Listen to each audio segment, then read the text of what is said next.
Hello everybody, my name is Bill Springer and you are watching Delphi Timeline Live.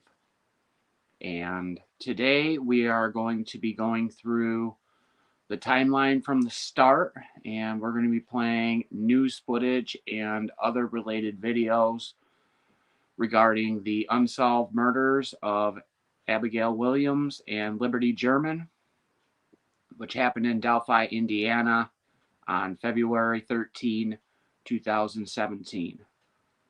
So let me bring up the website here.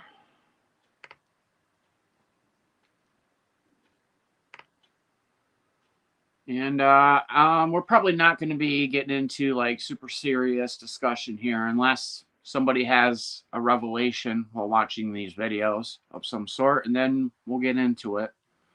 But if you would like to call in for any reason, if you check the description of this video, you can find the call-in link. I have to apologize. I had the link up on the screen, my last live stream, for a while, and I forgot to pin it, which I should have. Unresolved Crimes had wanted to call in, and we had arranged for him to call in, but that didn't end up happening, and I guess that's partly my fault for not pinning the link, but I did have it on the screen for a fair amount of time, so miscommunication, not a slight, just wanted to clear that up real quick. So let's begin here.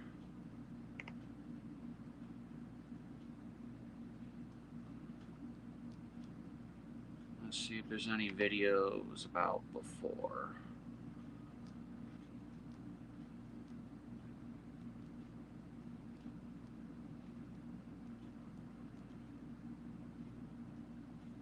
Okay, so at some point at the age of 3, Liberty German is living with her paternal grandmother, Becky Patty, and step-grandfather, Mike Patty. Well, this video comes in, I think, a little bit later down the timeline, so we'll play that video later.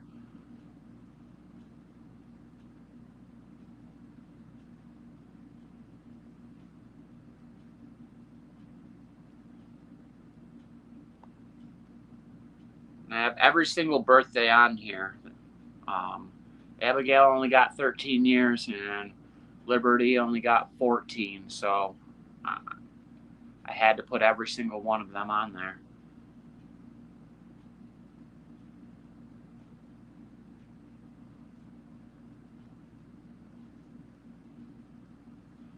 So let's see. I don't think there's very many videos regarding before, so let's just scroll.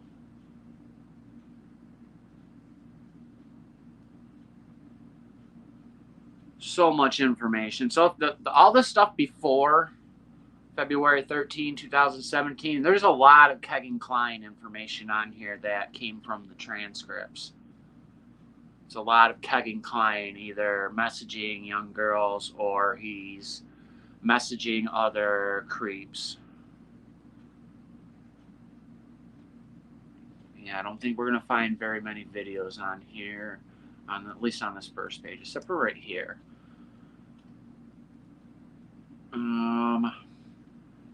Abigail Williams calls her maternal grandfather Cliff Williams and asks if he could come bring her shopping to get a glove, a bat, and shoes, things she would need for her upcoming softball season. So we'll play this one here. This is kind of the start of that like the week before everything happened. Abigail, the only granddaughter I had.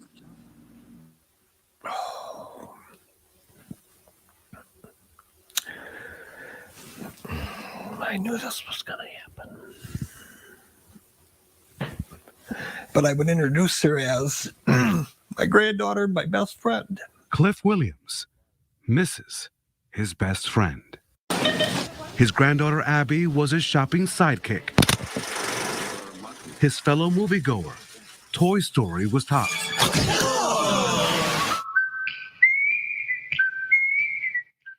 And they enjoyed the classic television comedy, The Andy Griffith Show. Their favorite episode, the one in which a goat accidentally eats dynamite and sends Mayberry into a frenzy. Watch it, Barney. Yeah. I still watch Andy every day when I get home from work. Every day. It's on when I get home.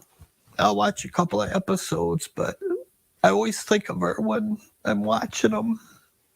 Because she's right there with me. All the time? All the time.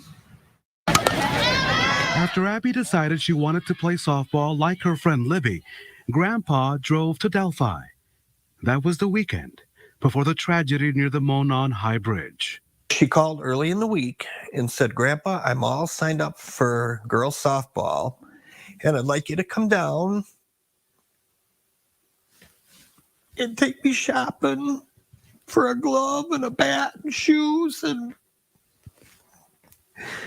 it was so warm down here. We got back to the hotel and we played catch out in the parking lot with her new glove. And then we went to the park and I got to pitch to her, hit her some flies, the whole old grandpa thing. Among their last conversations, Grandpa shared this advice. I told Abby, I said, you just got to work hard, practice. You might not get to play a lot, but just be part of it and work at it, and you will get it. And that's how we left it. She was so excited about it, to be on a team with Libby and do all that. Every year around the 4th of July, Abby spent a week at church camp in Michigan after spending 7 days with Grandpa. Their memorable outings included fireworks in Grand Rapids and horseback riding at the Double J Ranch. Following Abby's death, Grandpa made a tough decision. He honored their annual tradition by arranging for a riderless second horse wrapped in a wreath representing Abby's and Libby's favorite colors. Like in years past, he spent an hour on the trails. It was really neat. It was something you had to do. Yeah. Yeah, it was hard. Oh, that was the hardest thing this summer, was that. But you did it because? I loved her so much. You still love her? Yeah. That love extends to this crucifix that once belonged to his mother, a family heirloom that now watches over Abby's bedroom. To lose her was not even on the radar. You never thought about anything like that. And then to have this happen, I still don't know how to do it. how to live without her.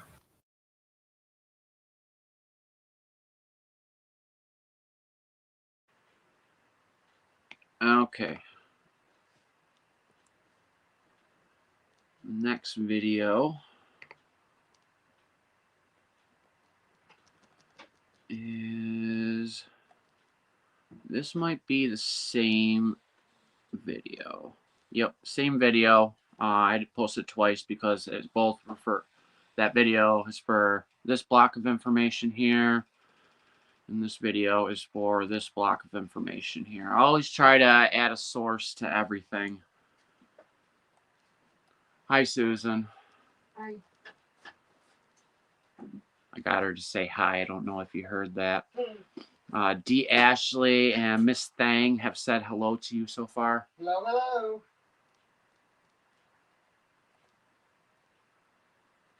All right, so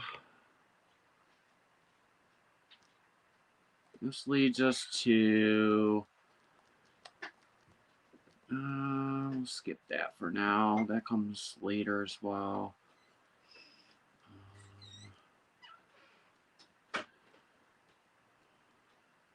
Okay, well, I guess we can play this one. This one is relevant. This is Libby German's mother. She's explaining that morning how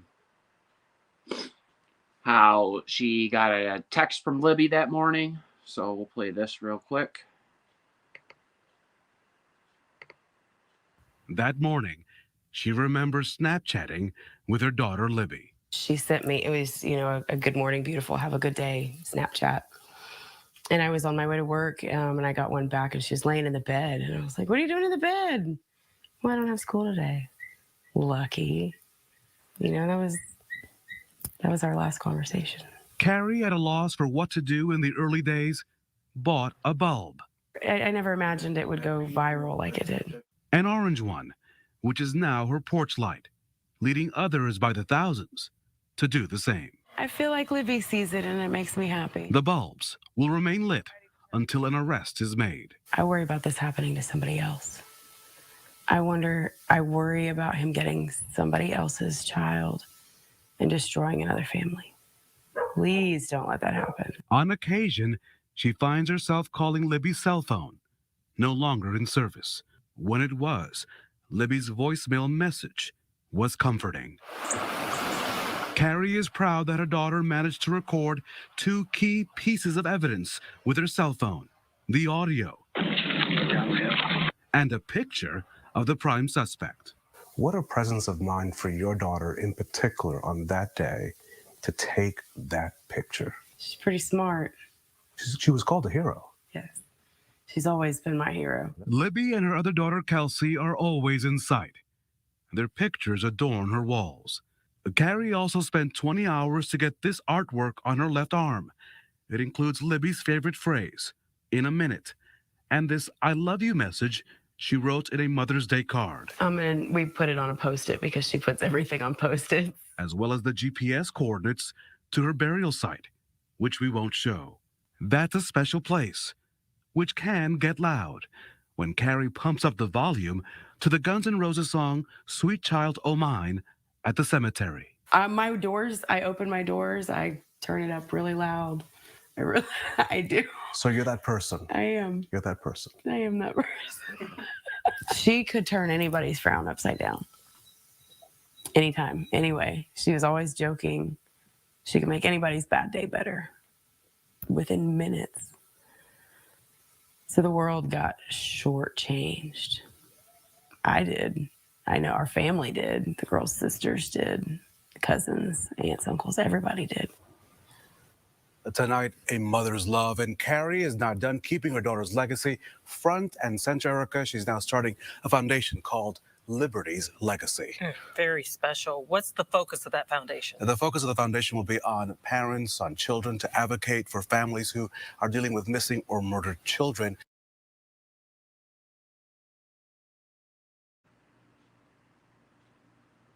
All right, so that kind of explains the morning of. Carrie gets a "good morning, beautiful" text or whatever. Sorry about the sniffles, people. Going inside to the cold air conditioner and then going outside into the Florida heat, it always gives me a runny nose. It's obnoxious. That's one thing about Florida they don't tell you about. Is that the extreme temperature changes will screw with your body. Okay, so all this information explaining what happens the morning of. Abby and Libby getting dropped off at the trails. Kelsey gives them sweatshirts. And Kelsey giving Abby a sweatshirt to wear is how we know for a fact that the picture of Abby that Libby took on the bridge was taken at that date at that time.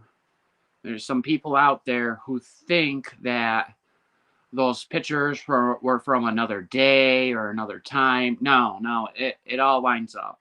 They were on that bridge at that time, at that date. There's no misconception about it. That you can consider that confirmed. And these are roughly the clothes that Libby was wearing.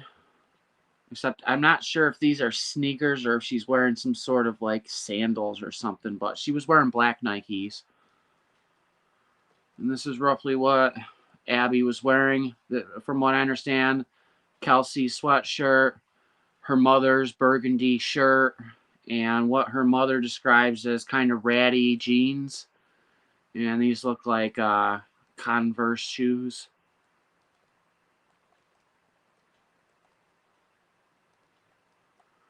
And these are the last two photos that Liberty German took.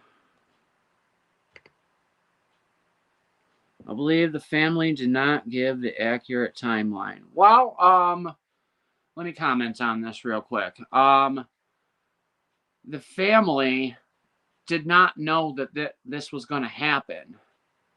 And you're asking these people to remember real mundane details that they had no idea would be important down the line. And I think that the timeline that they've given is pretty close, is probably as close as it can get. It seems to all line up perfectly when reviewing different sources of the same information. It all lines up. So if they're wrong by like maybe a handful of minutes, if anything. But I guess you can form your own opinion on that. But my opinion is as they're pretty accurate on the timeline.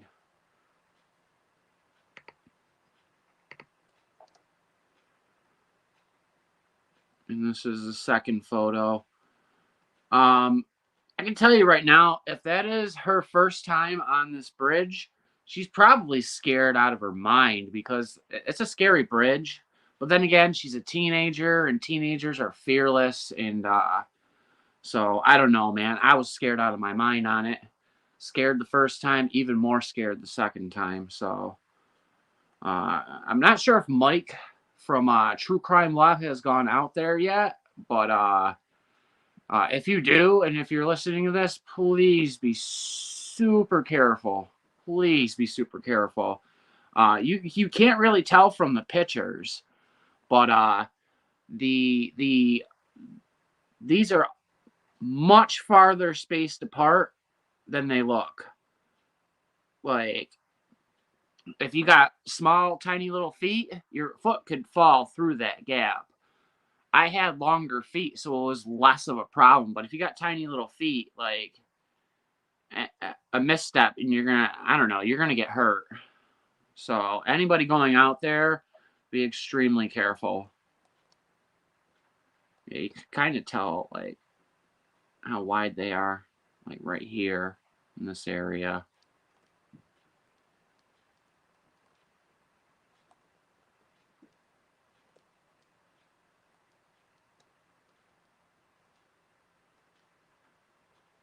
And then they run into this guy.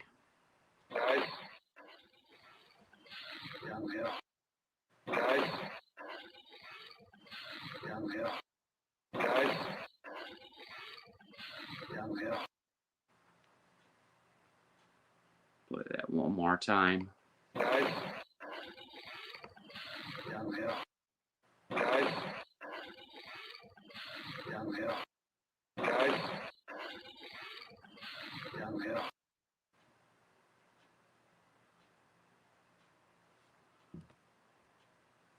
Just want to say a quick hello to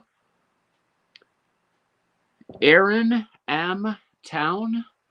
Thank you for stopping by and checking out the live stream here. Lovely Sphinx and Anonymous One. Not to be confused with Anonymous 2. Oh, yep, Miss Thang saying hello to the same people I just said hello to. Hello again, Miss Thang. Miss Thang and I are friends on Pokemon. And if you want my Pokemon code, just let me know. I'll drop it in the box.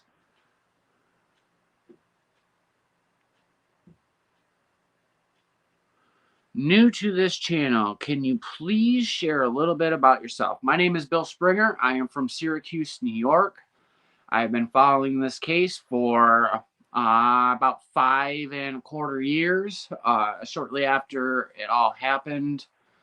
I recently went to Delphi, Indiana on September 14th of this year, and you can check out all the live streams that I did. And now I'm going through the timeline in these videos, trying to, I guess, educate people on this case and try to move this case forward the best way I can. I guess my kind of my role here is to take information that already exists and just put it in order for people to be able to more easily understand, because a lot of this information is just seems all scattered about, and I just wanted to put it all in order and kind of remove the veil of confusion around this case. So that's who I am, and that's what I'm all about. Welcome.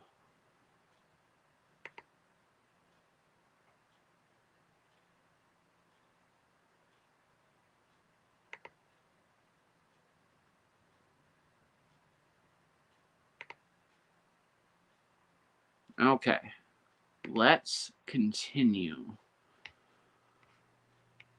So this is that rotten son of a bitch that we would all love to see behind bars. May already be behind bars, but yes, this is one of the worst people that have ever stepped foot on this earth.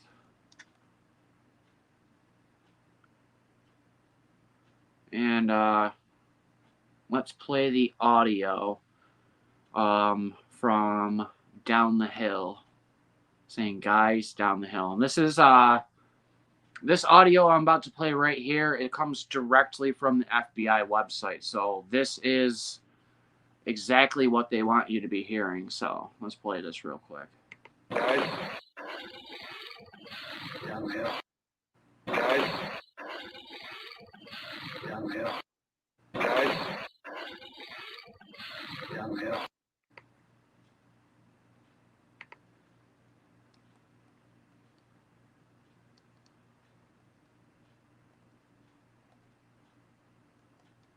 Lots of unverified screenshots from early on, from Facebook and Facebook Messenger and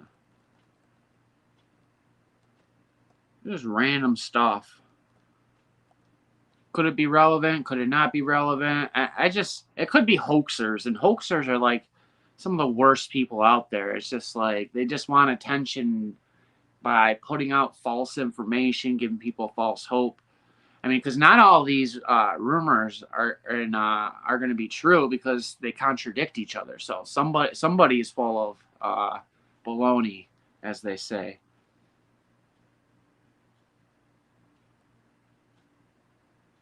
David Erskine text.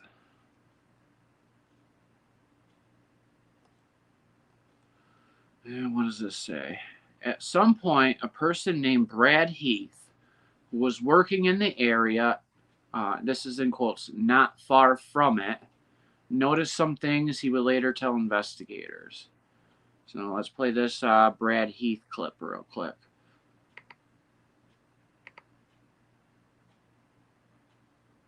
This guy. And on the same trail Thursday, Brad Heath says a message from God brought him here to blow the shofar, signaling God is fighting for his people. The people of Delphi need the Lord to fight for us in this time, this trying time. Trying for Brad because he was working near the trail the day the girls died. And had no idea I was not that far from it, so it's bothered me. Well, there's some things I passed along that I hope will help the investigation. Things you witnessed? Yes. You feel funny when you think that if I would have paid more attention to this or that, it has to be resolved. This is evil. We ran into two other people who came to that bridge to pray. One of them, a man who drove 99 miles to get there. Back to you, Andrea and John. All right.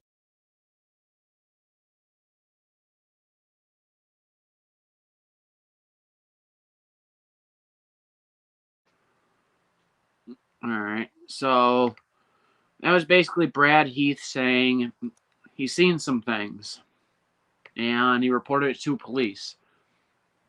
I'm not sure if he has ever come out and said what he has seen, but I know that I personally have never seen another interview with him where he says anything more than what he just said in that video.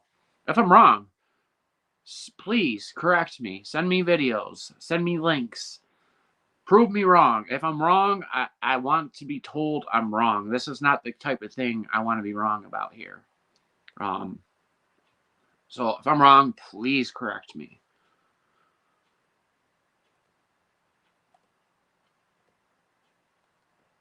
These are Cheyenne unverified screenshots.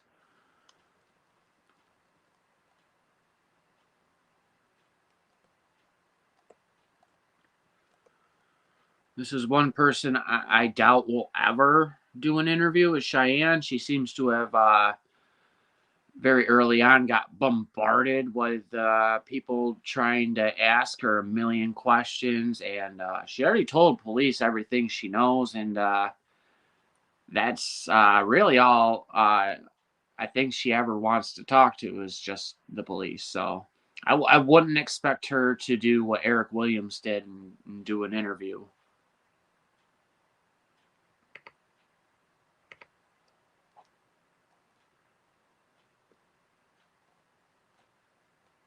So this is one of Cheyenne's photos, apparently. So she says, let me see here. After Cheyenne got to the end of the Monon High Bridge, she turned around and started walking on her way back. And she takes a picture of the Monon High Bridge. So I think she gets all the way to the end of the bridge where the down the hill area is, and then she turns around, takes this picture, and then walks back across. I think that's what's the information being relayed. But this picture right here is definitely the Monon High Bridge. And if you can see here, February 13, 2017, it looks like 3:49 p.m. 3:49 p.m. Yep. So this is 19 minutes after Derek shows up to pick up the girls.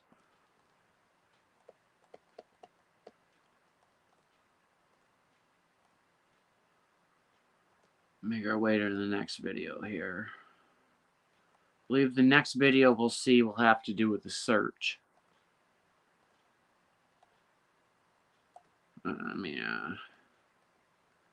Yeah, there's Ron Logan stuff scattered about here. An analysis of Ron Logan's cell phone data revealed a text message sent from his phone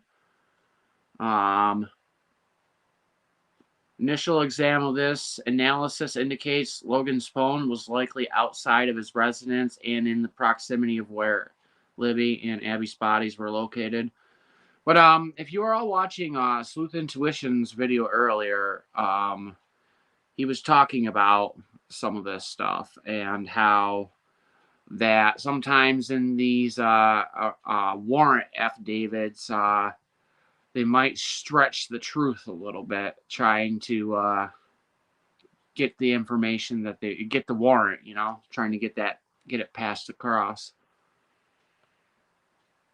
Let's see here. They were not on the bridge that day and that time. The shadow of Abby's confirms it. Abby is wearing same outfit she wore, which Grandpa the day before. That's not true. That's not true. She is wearing a sweatshirt that Kelsey had given her. She did not own that sweatshirt. That sweatshirt was not on her until she was about to approach the trail system. Kelsey had insisted that they both take one of her sweatshirts because Kelsey was expecting it to get cold, which it did. So I'm sorry, but I believe you're wrong.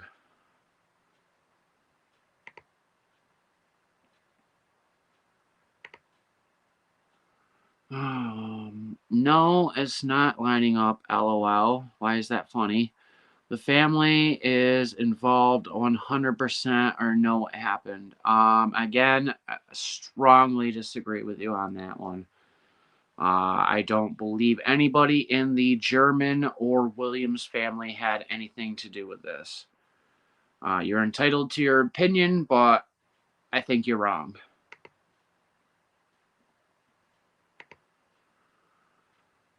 D says Becky laundered her clothes when she slept over. Meaning that Becky did the laundry of Abby when she slept over. And I believe Abby, like I said earlier in this live stream, Abby was wearing, when she was on the bridge, the sweatshirt that Kelsey had given her, a burgundy colored shirt, which was her mother's shirt, and what her mother described as ratty blue jeans. So the point that Anna Williams was making by saying she's wearing ratty jeans is that people think that Abby was dressed up or something, but the point is she's not wearing clothes that she would say would be attractive to another person. She believes the clothes are just kind of old, I don't know, out of date maybe, or just they're, like she said, ratty. So actually, D, I did not know that I'm not sure if it's important to solving the case, but that's a thing I didn't know, is that Becky had done the laundry for Abby. It doesn't matter, but I didn't know that, so that's new to me. You got a link on that, perhaps? Yep. Everybody is entitled to their opinion. I just disagree. Sweatshirt, hoodie, or jacket. It might have been like a zip-up hoodie or something along those lines.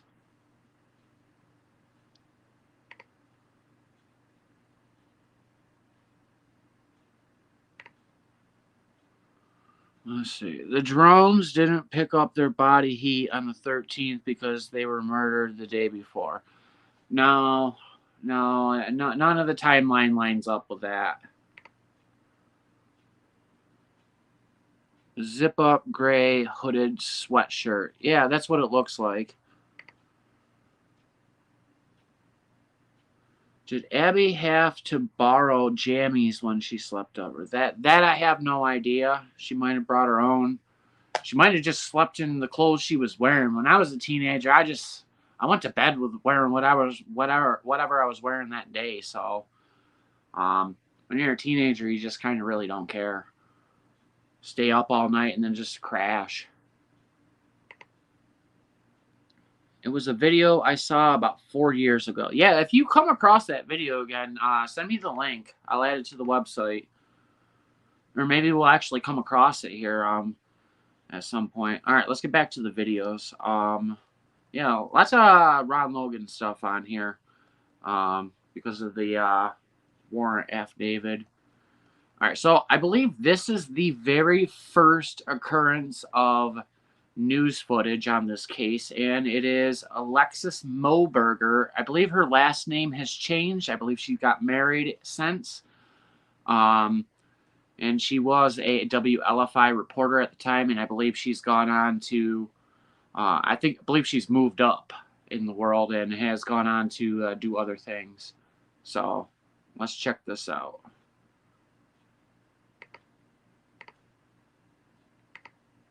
Top story tonight, 2 Carroll County girls have gone missing near the Monon High Bridge Trail in Delphi. News 18's Alexis Moberger joins us live and reports how several law enforcement agencies are looking for them. Alexis. Brittany, the 2 13-year-old girls went missing hours ago and were told they haven't been answering their phones ever since. The Carroll County Sheriff's Office say the girls were last seen around 1 o'clock this afternoon near the Monon High Bridge Trail. Liberty, or Libby German, and Abigail Williams were dropped off by a family member. When she came back to pick them up around the arranged time, they never showed up. The Sheriff's Office was then notified around 5:30 tonight. And right now, several deputies are out looking for the 2 girls and are even using drones to help locate them. We're also told that DNR is out by the water searching and trying to locate the girls as well. Police are asking for the public's help. If anyone knows anything about where they could be or where they were last seen, they are encouraged to contact the Carroll County Sheriff's Office. We will be following this story and will bring you updates as they become available. Reporting live in Carroll County, Alexis Moberger, News 18.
Oh my lord. I've been sitting here reading your guys' comments. Not realizing I was on mute. My bad. So let me just go through this quickly. I'm not sure where I left off, but anyways, Lovely Sphinx says that multiple people were making hand signs and gestures, part of a brotherhood. Brings up the YouTube channels Shadow Sleuth and Eye of the Apophis. I hope I'm saying that right. If you want to find out more about those theories, if you're interested, I guess go check out those channels. But just know I don't share those share those same theories. I believe it was Kegan Kline who either did it or is directly involved in it. I don't think it's a possibility. Kegan Kline's father, but I think Kegan Kline is probably solely responsible, if not partially responsible. But he is responsible. Either way, he made the Anthony Shots account. The Anthony Shots account is the last one communicating with Liberty German. So, bada bing, bada boom.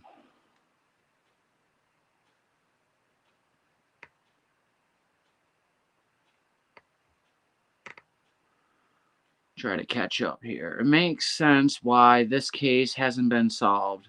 It's never will be solved. It never will be solved. No, it's going to be solved, and I think it's going to be sooner than later. I think they wasted so much energy on Ron Logan that they missed their guy early on. That could be true. That could be true. I mean, they had Kegan Kline like the first week or two after it happened, and they were still so focused on Ron Logan.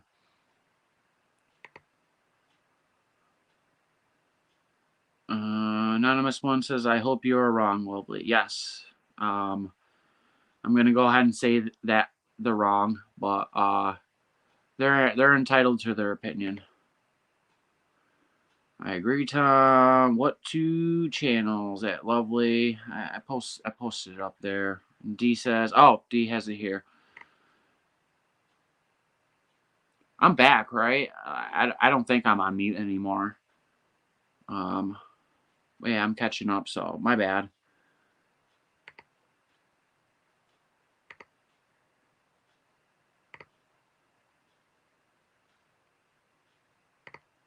Okay, yeah, I'm back.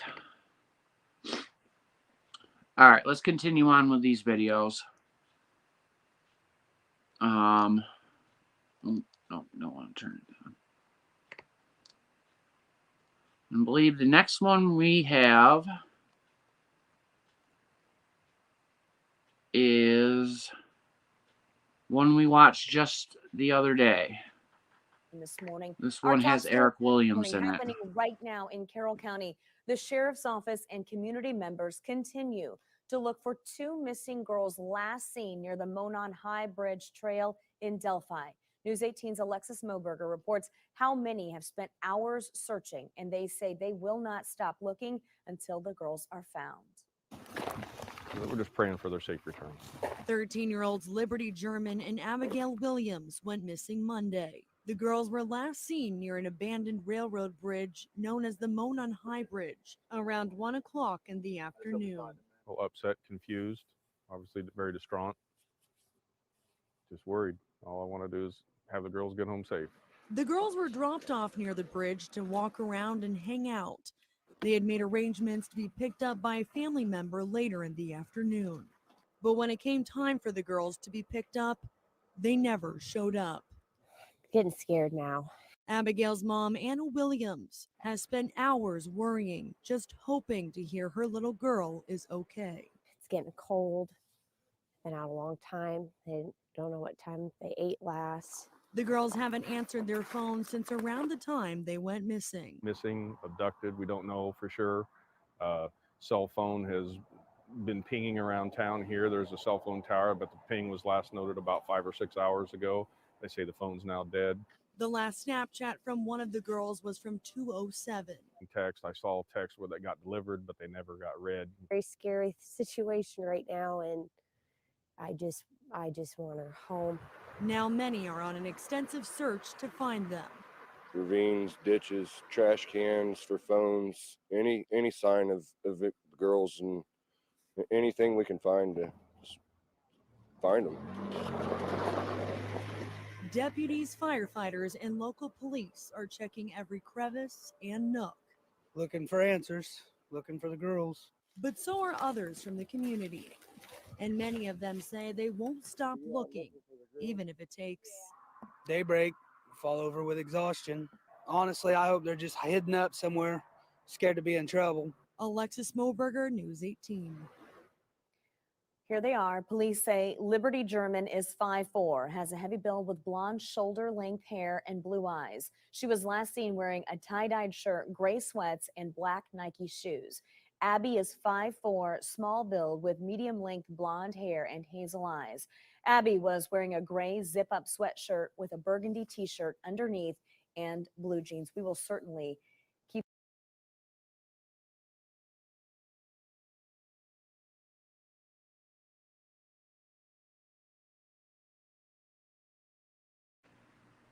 Wow, we had a guest there for a second.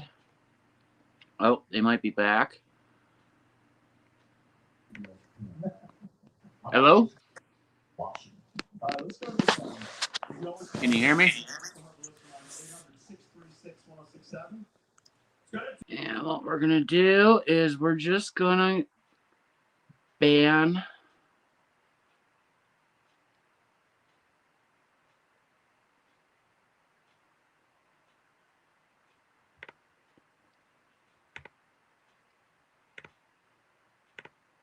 we're just going to ban them.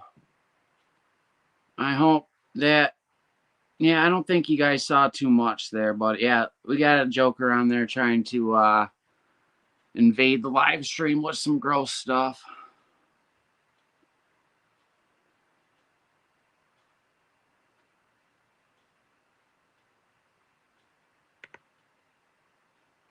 You need mods in here, Bill. I have not figured out how yet to add moderation to my channel. I'm not even sure if I can do that until I become a I don't know. I think I have to reach a certain threshold to have those features. So I just got to figure it out. But yep, I got a few people in mind for moderator spot if they want them. I think you can all guess who they are.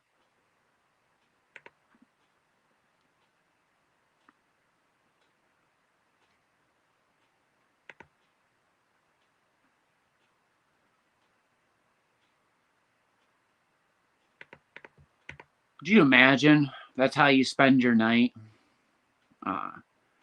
Going through people's videos so you can make stupid jokes. It's ridiculous.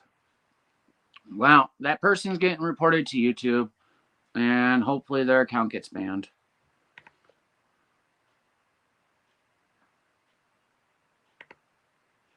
All right, let's continue with the timeline here.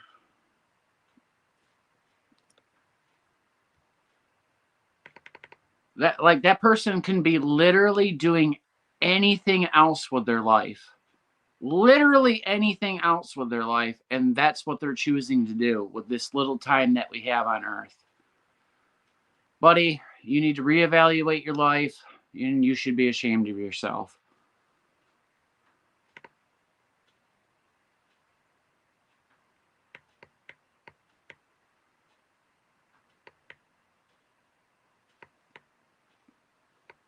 And I believe the next, I believe it's Naomi Peskovitz was, I believe, the next person on the scene.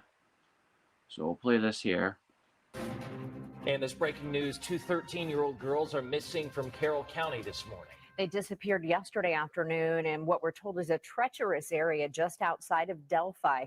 That's where Naomi Peskovitz is this morning with more on the search effort. Naomi?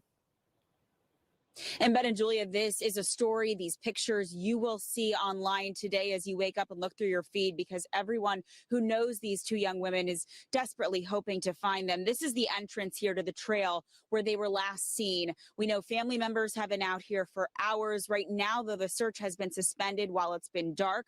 Police, though, telling us they do plan to pick it back up in the morning. But right now, no one knows where these two 13-year-olds might be. So we want to show you their pictures so you can better look. Here's a look. Liberty, or Libby German, is described as 5'4" with a heavy build, shorter shoulder-length blonde hair and blue eyes. She was wearing a tie-dyed shirt that's fringed at the bottom, gray sweatpants, and unknown black lettering on it with some black Nike shoes. Abigail, or Abby Williams, also 13, is 5'4". She has a small build, medium-length blonde hair, and hazel eyes. She was wearing a gray zip-up sweatshirt with a burgundy t-shirt underneath and then blue jeans.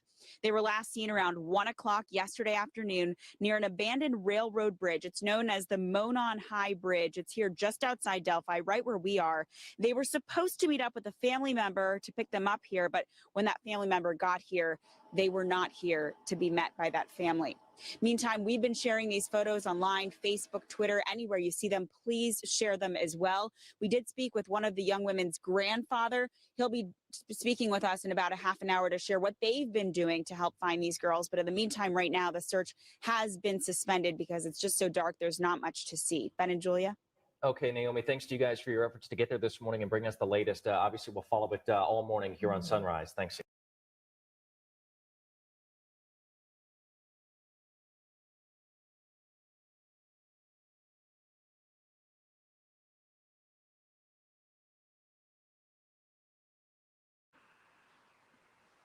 Okay.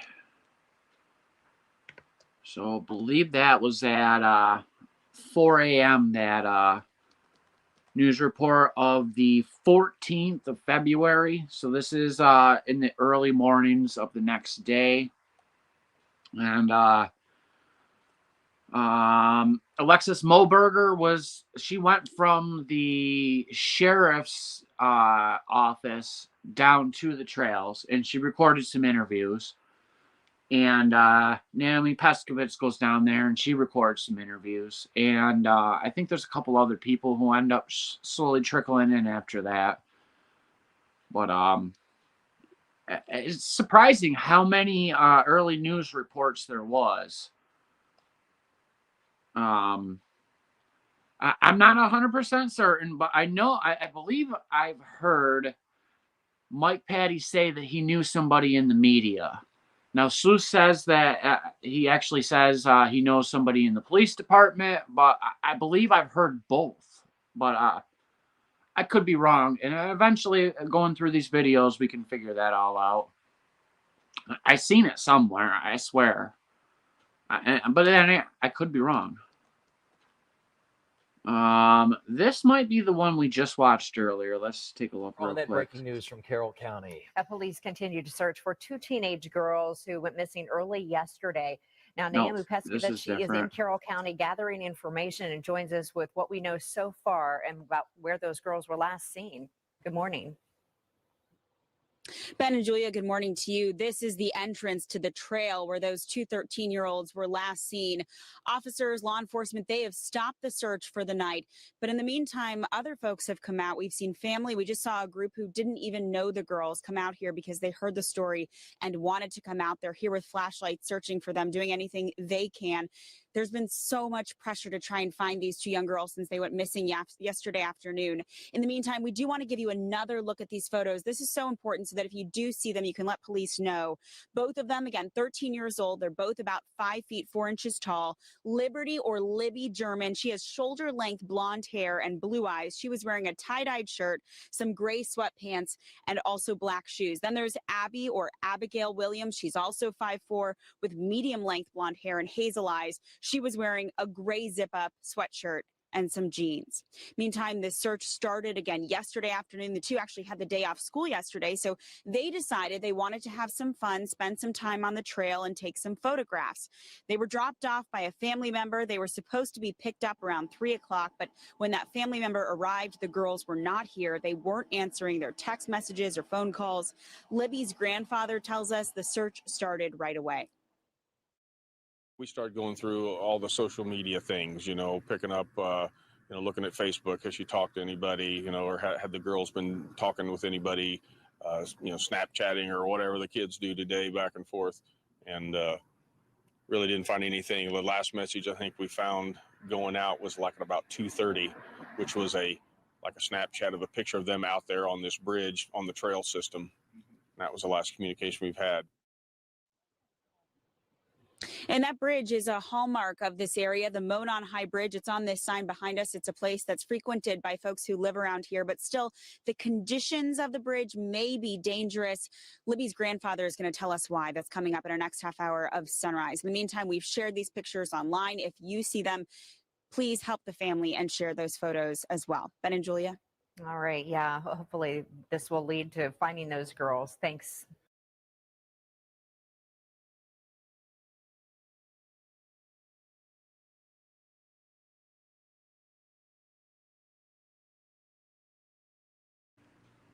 Okay, so I just want to welcome the Rockaways to the chat. How are you tonight? I want to welcome Lynn to the chat. I don't think I've said hello yet. How are you, Lynn? I believe I mentioned Tom N, but if I didn't, I just want to say hi.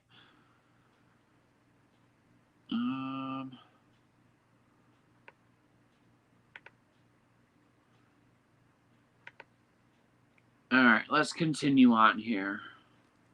So what we just seen was WTHR reporter Naomi Peskovitz at the trails doing a live report, and also the interview with Mike Ayers. She had recorded that interview with Mike sometime previously to that. All right, this is the video that we just watched with Eric Williams right here. It was a report with Alexis Moberger, and she interviewed Mike, Anna, Eric, and another volunteer. So we'll go to this video here, which I kind of re-uploaded. I had forgotten that I needed to clip this up because this is like 4 or 5 different news clips. This is a bunch of different news clips, and I had always meant to clip it up, and I uploaded it on my other channel without clipping it. So I mean, I guess I'll just let it run until the end of the clip, but this skips forward some. Just keep that in mind. Oh, no, never mind. 5 o'clock this morning, the Carroll County Sheriff's Department are setting to regroup and start to search back up for 2 missing girls. 13-year-old Abigail Williams and Liberty German were reported missing yesterday. The family dropped them off to go hiking near High Bridge. When the girls didn't show up for their arranged pickup time, family and friends started a search. They were last seen yesterday afternoon. Police, sheriffs, firefighters, and the Department of Natural Resources are all involved in the search for those teenagers right now.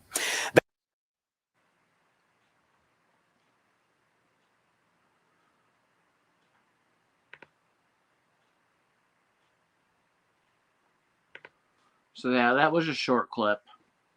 I uploaded that because I didn't find it anywhere else on YouTube. That clip actually came from the WRTV website. I don't think it's uploaded on YouTube anywhere. If I'm wrong, I'm wrong, but I think that's the first time that clip was on YouTube, and I posted on my other channel. You don't have to go here because, like, my other channel, I started like when YouTube started, and there's just a bunch of stupid nonsense on there. The channel's called Just a Waste of Time, so that tells you everything. You don't have to go. Well, I do have a video on that channel. It has over 1 million views. I think it's like 7 or 8 million at this point, and it's just the dumbest shit. It's the craziest stuff on YouTube that gets all the hits. You could spend days, weeks, months creating like this beautiful masterpiece that you love, and then like 12 people view it. You know, YouTube can be a cruel bitch. Let me catch up with the chat here.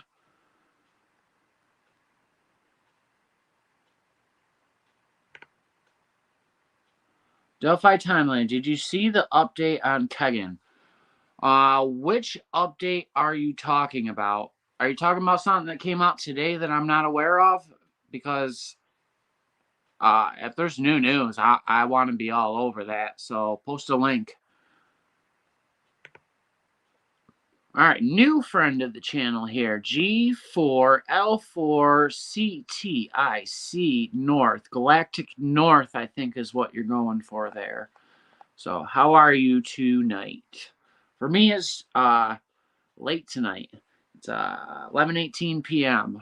Evening where you are. So maybe Cali, I'm guessing.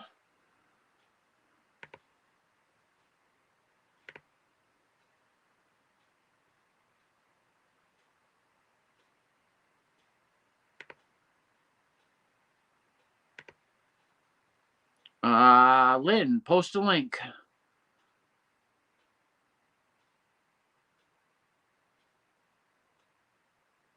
So, judge in Kegan Kline case. Let me put this up on the screen here. Judge in Kegan Kline case issues decorum order ahead of pretrial hearings. Jury trial. WISH News. All right. I didn't hear of that. And thank you for bringing it to my attention. So, Southern Ohio River Valley. Okay. So, yeah, you're not too far from where I live. Not you're really far from where I am right now in Florida. All right, so let's look this up real quick. This link. We'll take a sidestep here. All right, so WISH. Okay, I found exactly what you're talking about. Let's go over it right here.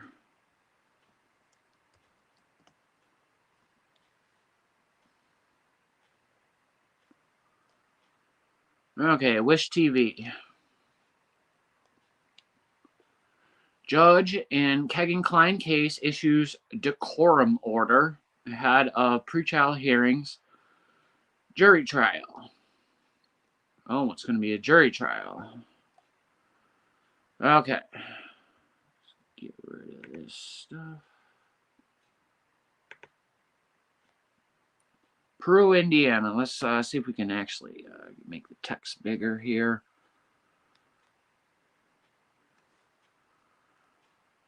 Peru, Indiana. And this is as per wishtv.com. I believe they're channel 18 locally in Indiana. A judge issued an order Monday about public decorum before this week's pretrial hearing for Kegan Kline. A Kokomo man accused of 30 counts involving child porn and exploitation. Kegan has been accused of using the Anthony Shots social media account to get sexual images and videos of young girls. Police have said that account may be linked to the murders of Abby Williams and Libby German in Delphi in 2017. In the pretrial courtroom management and decorum order, Judge Timothy P. Spar of Miami Circuit Court notes that a pretrial hearing is set to begin at 10 a.m. Thursday, while the final pretrial hearing is ET estimated for 10 a.m. December 10, but additional pretrial hearings may be needed. Online court records show a jury trial is set to begin January 18. Only Indiana, Mississippi, South Dakota, and the District of Columbia ban cameras in the courtroom. But the judge's order says computers and other electronic devices for taking notes will be allowed in the courtroom. Members of the public and the news media will be allowed to make text-based social media posts, including live tweeting. However, live streaming is prohibited. Also prohibited any rebroadcast of the court's audio and video systems. The judge also says people in the court are subject to any security-related directives from the Miami County Sheriff's Department. SPAR also reserves the right to change his mind or rescind his order at any time. So this is coming from Wish TV. Let's go to the top here. Wish TV. And this is actually channel 8. It looks like. So it looks like the people who are in the courtroom will be able to comment on these things and post news about these things that happen, but there will be no live streaming, and I imagine it's due to the nature of the crimes and there being people who are underage at the time being the victims. So this all makes sense to me, that they would allow people to obviously report about it, but not wanting to have any cameras in the courtroom because of the child victims. That makes sense to me. I know a lot of people would probably want to see that sort of thing, but I get it. So I just want to thank Lynn here for giving me the update. That means I have work to do on the website. So probably after this live stream, I will work on adding this information to the website. But well, you just seen it here live.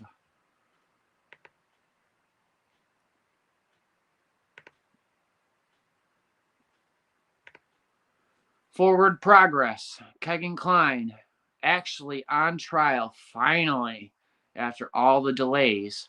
It's coming right up. But he also said that other pre-trial stuff is scheduled ahead, so who knows what shenanigans might end up delaying the process.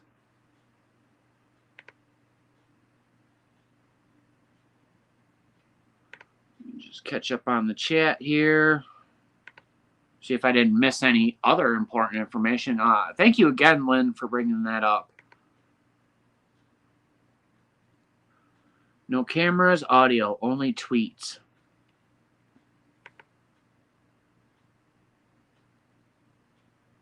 Michelle, what you've missed so far is we have gone through, we're going through a lot of the earlier news videos regarding this case, and we just went over the latest information about Kegan Kline's trial, where there will be no video or audio allowed, only live tweeting. So if you want to go back and rewatch, that's kind of what you missed, or if you just want to hang out and just go with the flow, it's up to you.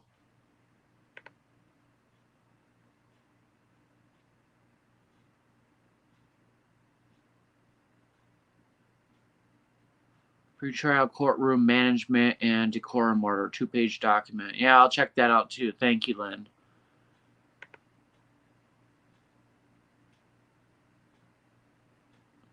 Miss Thang, I am not in Sleuth's Discord yet.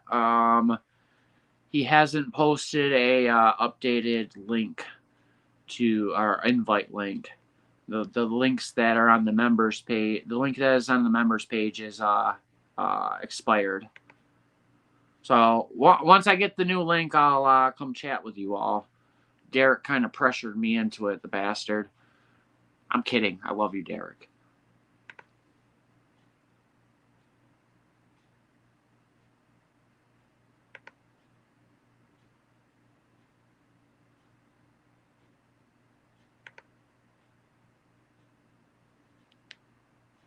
You know, somebody new in the chat. G4L4. Oh yeah, Galactic. Okay, gotcha. Thought I missed somebody. They're having the pre-trial Thursday. That's coming quick.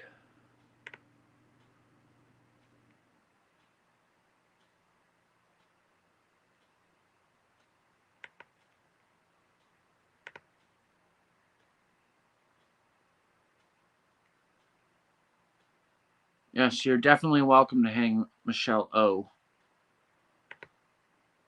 Alright, we're all caught up here, so let's move on to the next video.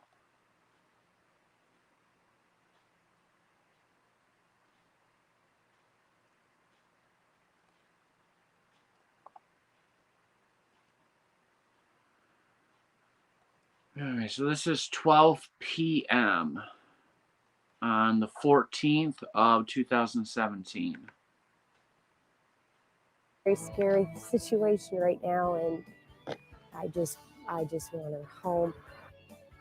All right, an update now on our top story. Those two missing girls in Carroll County. The Sheriff's Office and members of the Delphi area community continue searching for those missing girls in the Delphi area, saying now they won't stop until those 13-year-olds are found. It's been nearly 24 hours, of course, since they were reported missing. 13-year-olds Liberty German, Abigail Williams, last seen around 1 o'clock Monday afternoon near the Monon High Bridge, that abandoned rail bridge just outside of Delphi.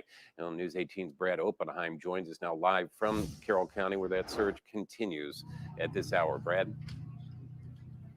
Jeff, like you said, Liberty German and Abigail Williams were last seen yesterday afternoon when they were dropped off near that bridge. Now, they had made arrangements to be picked up by family members later that afternoon, but they never showed up. Now, a staging area has been set up at the Delphi Fire Department, and since I've been here, I've seen hundreds of people come in and out of this staging area. We are told that volunteers will be sent out in groups where they will comb the area in efforts to find these two girls.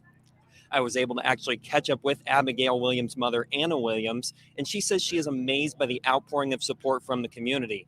I also spoke with the Carroll County Sheriff, Tobe Lesenby, and he says they are working with officials on getting an Amber Alert issued. Just in the last couple hours, I have been at the staging area. I've seen and spoke from volunteers that don't even live in Carroll County, including one man from West Lafayette who came over and joined the search. He said he has a teenage daughter himself and wanted to do what he could to make sure those girls make it home safe. Now, as we continue to learn new information, we will keep you updated online, and we'll have more information on News 18 at 5 and 6 tonight. For now, reporting live in Carroll County, Brad Oppenheim, News 18.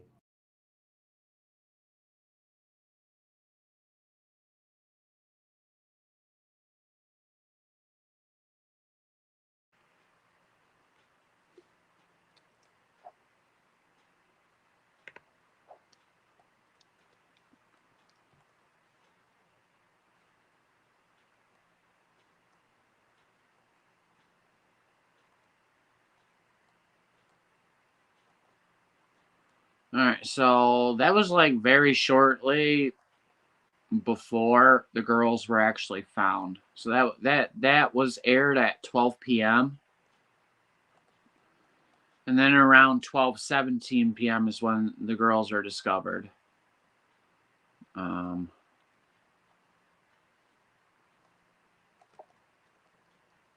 as you can see, this is roughly where they were discovered here. This is according to the Ron Logan transcript. These are the exact coordinates that were within that transcript.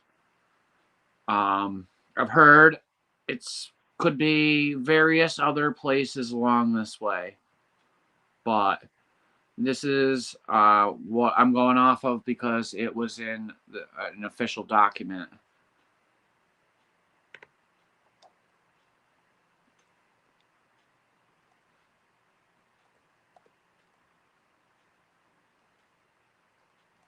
Yeah, Benny, you're going through my website and you see stuff like this where I got question mark, question mark, question mark, question mark. I'm looking for things that I know I've seen. I just can't find a link for. So if you could, any of you can help me with this, it'd be greatly appreciated. This website is a lot of work, and any help is greatly appreciated. All right, this says Rich Van Wyk is reporting on the search efforts from the Delphi Fire Station, 101 South Union Street, Delphi, Indiana, in an interview with Mike Pattiers. And this is before anybody has gone publicly saying there's bodies found. Where are Libby and Abby? These two teen girls have not been spotted in nearly 24 hours. That's where we're starting today at 12:30, the ongoing search for Libby German and Abby Williams. This story is unfolding right now in Delphi. That's in Carroll County, about 20 minutes northeast of Lafayette. Now, I want to show you the view from Google Earth. The girls were last seen near an abandoned bridge known as the Monon High Bridge, just outside Delphi. The area, as you see, is heavily wooded, and there's a creek running through it. Rich Van Wyk joins us live from the command center in Delphi. Rich, you've been talking with people out there. What's the latest there? Well, the sheriff just briefed us a little while ago. He gave us details on the search, just how many people are involved. The fire department is now the command center for an exhaustive search that's covering a great swath of the county. More volunteer searchers are arriving here. They're ready and willing and able to start relieving some of the people who have been searching most of the morning in some of the wooded areas. From what we've heard and from what we've seen, there are probably about 200 civilian volunteers working with police, firemen, and others. They're searching woods, streams, fields, and buildings. The area, according to the sheriff, covers 20 to 25 square miles. Some of those areas, it's tough going. There are steep.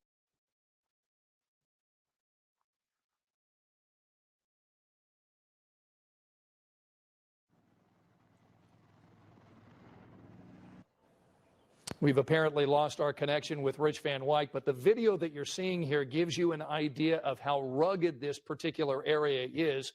The vantage point, that's more than 200 people right now are searching for these two girls. Again, these two girls have been missing since yesterday about 1 o'clock. And you can again see this abandoned bridge here leading through Carroll County and a heavily wooded area. And we talked to a family member about what they think.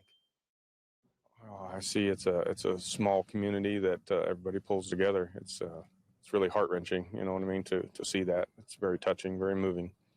You have trouble looking over there. Yes, I do. Because it's a rough time right now I'm going through. Our hearts go out to the families as this search continues there in Carroll County.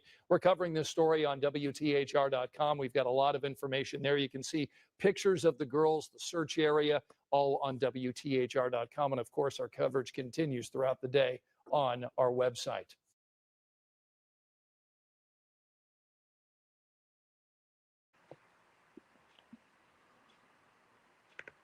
So that's shortly before information has got out to the public. I believe a lot of people on the scene already knew because one of the searchers who found the girls had made a phone call, and news spread very quickly for the volunteers.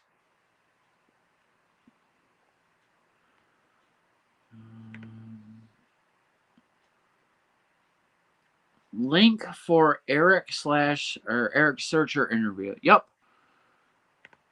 I will pull that up real quick. And I'll post it in the chat room and put it on the screen, because it is a great interview.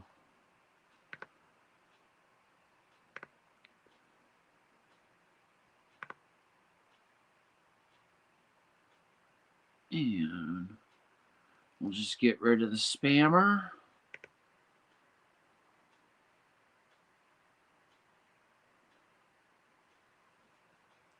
All right, so we're going to go to unresolved crimes.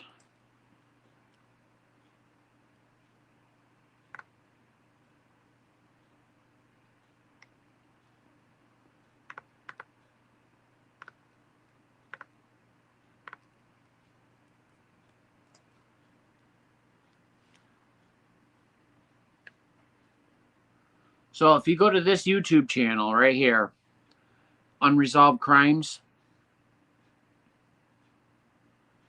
and you click on the videos tab,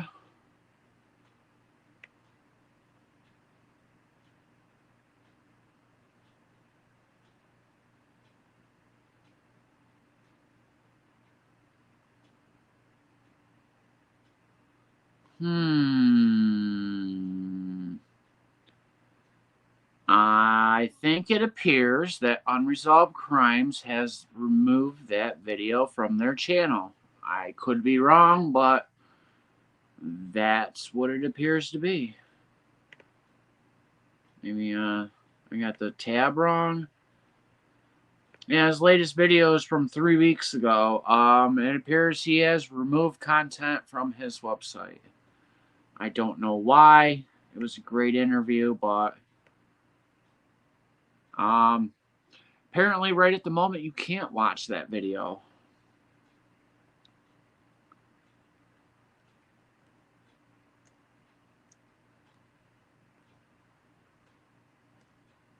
Let's continue on here. And this right here is just information about why an Amber Alert could not be issued for Abby and Libby. It has something to do with I don't know. There's a criteria that it has to fit, and it didn't fit. You can go on the website and read more about that if you want. All right, so the next video comes at 2 p.m. with a press conference. Foul play suspected. Let's get caught up on the chat real quick.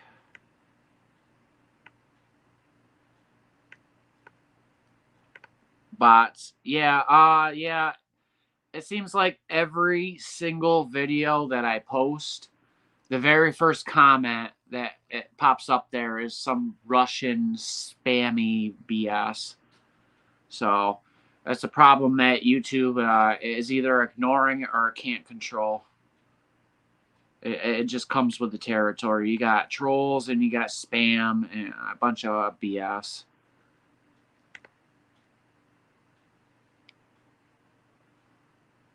Yes, Miss Thing. You can absolutely mention other channels here. But with that comes, I'm gonna also give my opinion on that channel as well. So, whether I do or do not recommend the channel, but yes, you are more than welcome to mention other channels on this show, especially if they're really good content creators. Like, you can bring up our boy Sleuth anytime you want. In my opinion, he's the best. So, like, top notch, bar none. You know, all killer, no filler. Sleuth's the real article. So, yeah, you can bring our boy Sleuth up anytime, and any other channel you want. But, yes, it comes with criticism as well. Let's see. William M., welcome to the chat. Let's see what you have to say. I agree. Law enforcement knows who's behind these killings. Just have to prove it, but I can't believe it's taking this long. Yes, one would have to believe that the reason why it has taken them so long is because they don't want to waste their one shot at trial on just circumstantial evidence. I think they want a smoking gun for this. But as far as I'm concerned, if it's Kegan Klein, I don't know. I don't see how there isn't already more than enough information. Blast them trolls, Bill. LOL. Yes. Whenever I can, I'm gonna knock them out.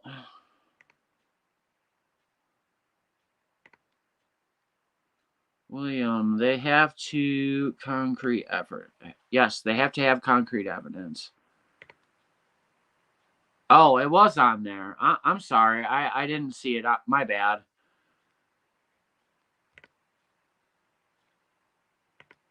Here, I don't wanna mess this up. So I'm gonna actually see searcher 13th. Delphi, Eric Williams. I'm going to find this video.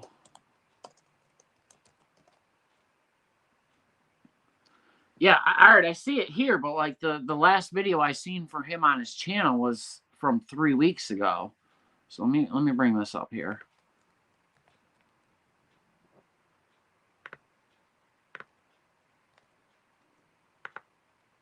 From what I understand, Unresolved Crimes has an issue with me because he wasn't able to call in, but I did have the link on the screen for the call in for like the majority of the beginning of the video. I thought that he saw it, and I was going through all of his information from his interview, fully expecting him to pop up in the live at any second, but he never did, and I just don't know what the miscommunication was. But yes. As you can see here, the video is still there. I'm not sure why it wasn't on his channel when I was looking. I guess, I don't know. But yeah, I'm going to take the link here, copy link address, and we're going to paste it in here. There you go. And I'm going to pop it right up on the screen.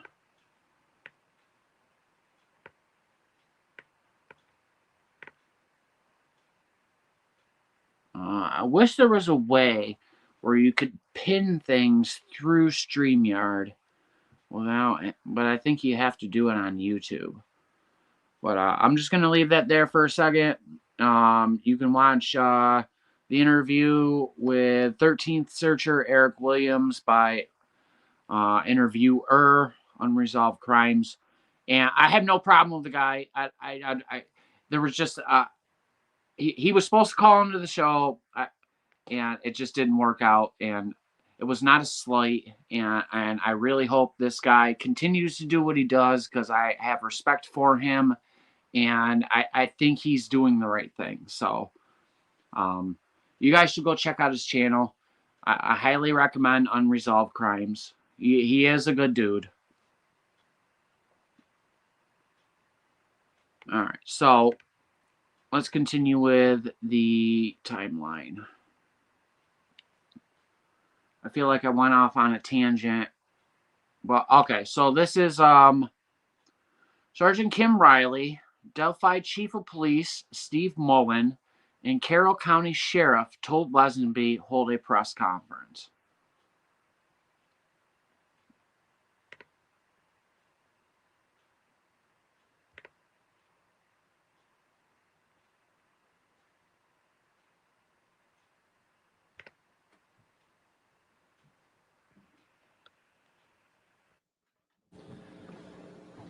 Everybody ready? Yes. Okay. My name is Sergeant Kim Riley. I'm with the Indiana State Police. I'm the Public Information Officer for the Lafayette Post. Steve Mullen, Delphi Police Department, Chief of Police. Total Lesenby, Carroll County Sheriff. Basically, we're going to make this, it's going to be short and sweet. We don't have that much at this point in time. Basically, what we've got, we have found 2 bodies. Is that the Sugar Creek? Deer Creek. Deer Creek, sorry. In Deer Creek, about a mile east of town. We are investigating this as a crime scene. We suspect foul play. We have not made positive identification of the 2 bodies, so we're not going to be releasing any information on them at this point in time. We've got the Indiana State Police is assisting the Carroll County Sheriff's Department and the Delphi City Police Department in the investigation here. We also have the FBI Crime Scene Investigation Group here out of Indianapolis. And one thing the family asked us to do is to thank all the communities around Delphi and the people here in Delphi for assisting in attempting to locate these the 2 young children that were missing earlier. They just wanted to say thank you to those people, and thank you. They were just wanted to express their gratitude toward the hard work that was done in helping search for these children. Has the search been called off for these 2 teenagers? Not officially, because we have not positively identified the bodies at this point in time. You have people still searching the woods and creeks and fields. We still have, there's still people out looking, but it has been scaled back. Let me just put it that way. Are the bodies of the two individuals recovered, are those of young female children? I'm not at liberty to get that information out as of this time. Who found them? I'm not going to say at this point in time. Why do you believe that there was foul play? Just the way the bodies were found. That's about all I can say at this point in time. Were they in the water? They were on the edge of the water, from what I understand. That's about the best I can tell you. Any outside injuries? I'm not going to make a comment on that at this time. What time were they found? That I'm not sure. 12:15? 12:15. About 12:15 this afternoon. Are there any either suspects or persons of interest being questioned at this time? We have not gotten that far into the investigation, so I cannot comment one way or the other. Sheriff, you are from this community. Talk about the toll this search and this apparent recovery has taken on your county. It's been a long several hours. It's played tremendously on the emotions of the community, but the plus is, the positive is the outreach of love and support for the families involved. And I think that's been fantastic. It speaks highly of our community. You've talked to the families. There's been no identification, but we could hear that this was a sad meeting.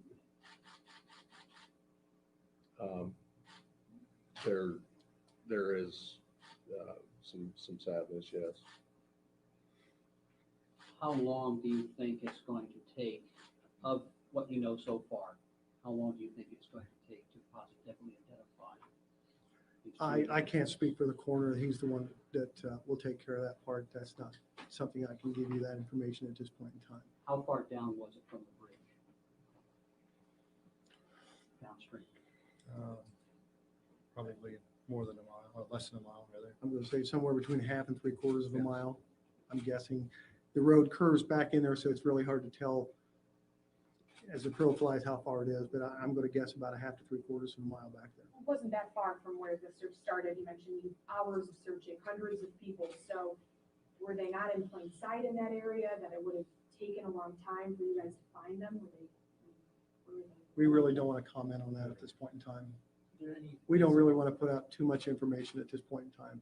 Something I will do, if you follow me on Twitter, I'm going to probably put tweets out approximately every hour on updates. It may be as much as that I'm just going to say we have nothing new at this time, but I will try to do that for at least the next 4 to 6 hours. How do you suspect, do you presume that these are the two people you were looking for? I really can't comment on that at this point in time. Were there any visible injuries or other signs of trauma to the bodies that were discovered? We're not going to make any comment on that either. I know we're not giving you much. I understand that, but I mean, we're at the baby stages of this case. At this point in time, I cannot release really much more information. As soon as I can, I will be more than happy to put stuff out. Who's the lead investigator? Carroll County is actually the lead. Office. Is it fair to say the search has been drastically scaled back? Correct. I will say that, yes. Sheriff, are you classifying this as a homicide investigation at this stage? It's a death investigation of unknown sources.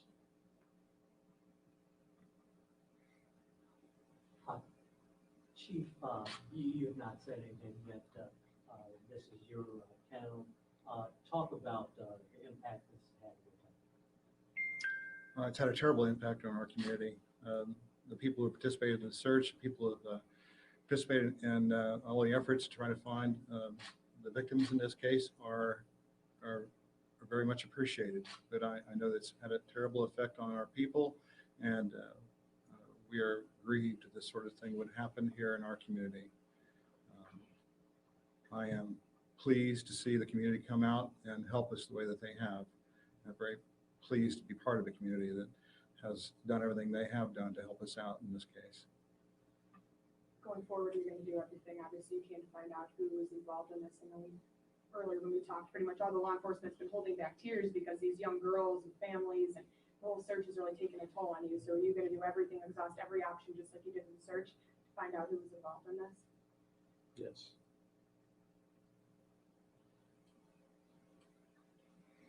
Anything to say to the community? Huge thank you. Yes, thank you for all their help. Should people in the community be afraid right now, based upon what you've seen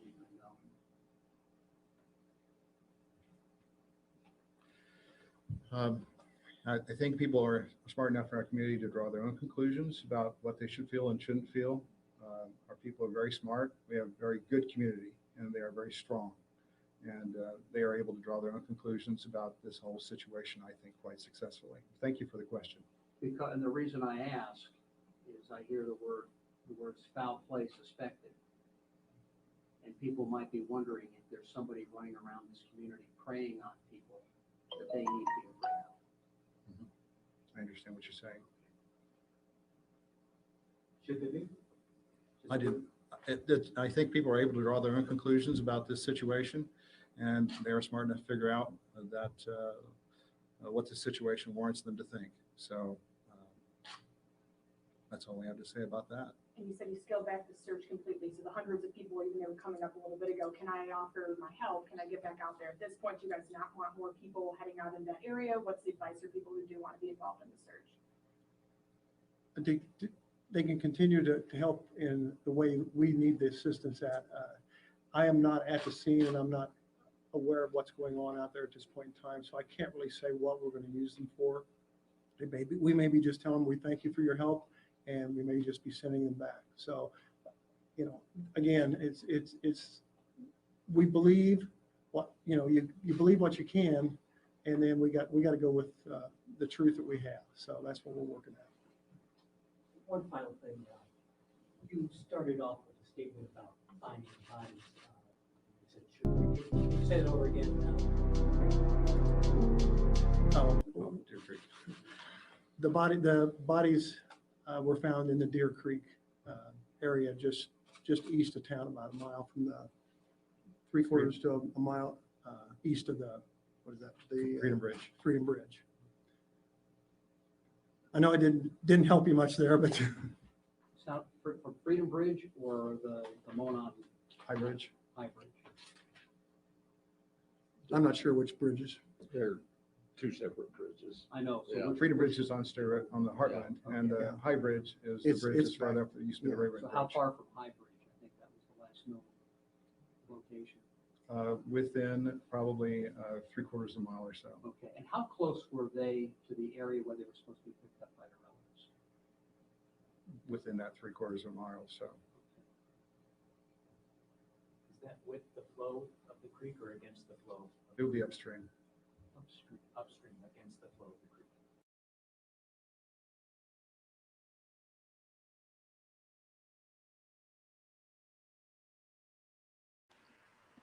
Okay, so as you can see there, they wanted to let everybody know what was going on without actually telling everybody what was going on.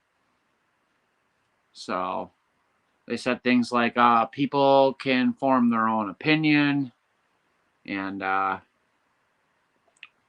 I'm not sure what they were allowed to say at that point, but yeah, I can see them wanting to wait for autopsy.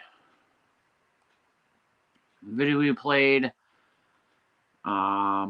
this one is longer than this one, but I think this one is at a different angle. But it's the same exact thing, just two different video sources. And the one that's at the top is usually the most complete one. So, but I do put other sources, even though they're a little less quality, just for clarity purposes. You never know what might be relevant and what might not. Okay, so this is helicopter footage, and this is 35 minutes long. I'm not going to play the whole 35 minutes, but what I will do is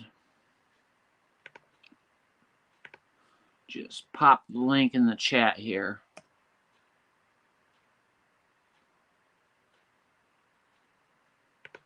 So if you do want to end up watching the entire 35 minutes of the RTV-6 helicopter, I'm sure many of you, if not all of you in this chat, have already seen it, but if you want to see it, link is right there.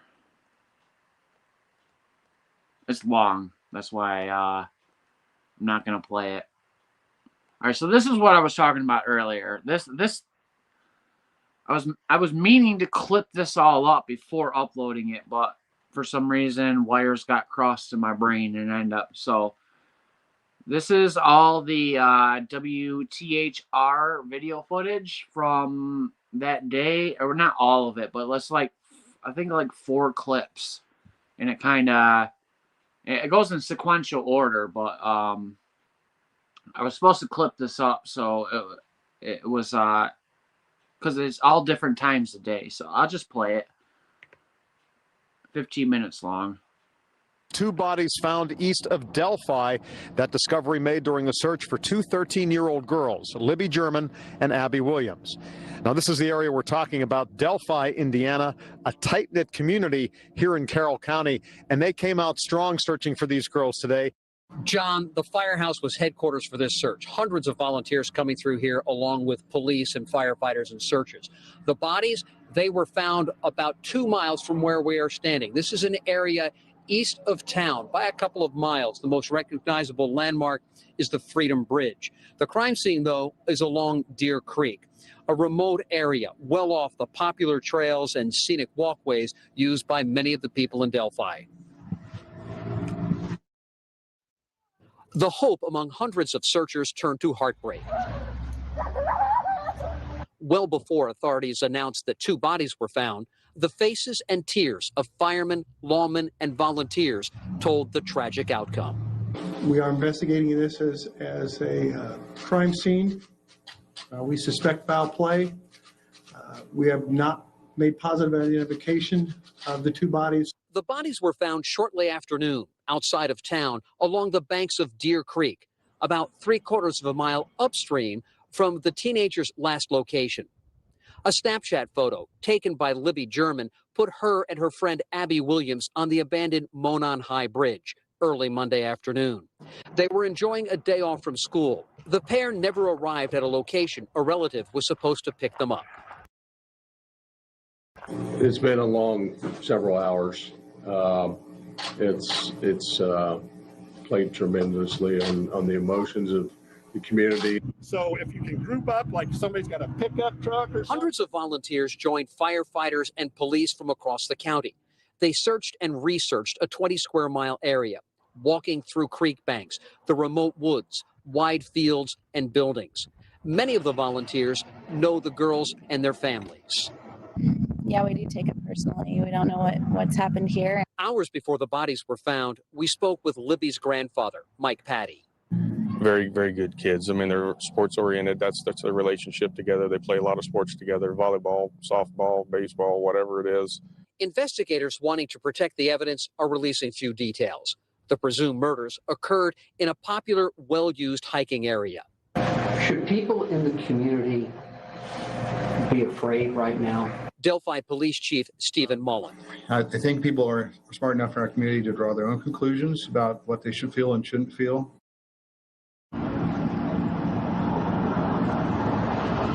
We expect that police are going to be processing that crime scene, John, until they run out of daylight. In addition to local police officials, they're getting help from the FBI.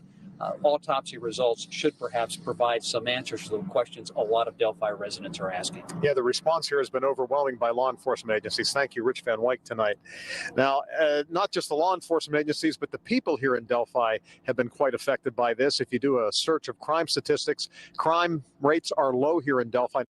Very upsetting. So this is a small community, and you just don't expect things like this to happen to your community. I don't know how I would react if it was my own child.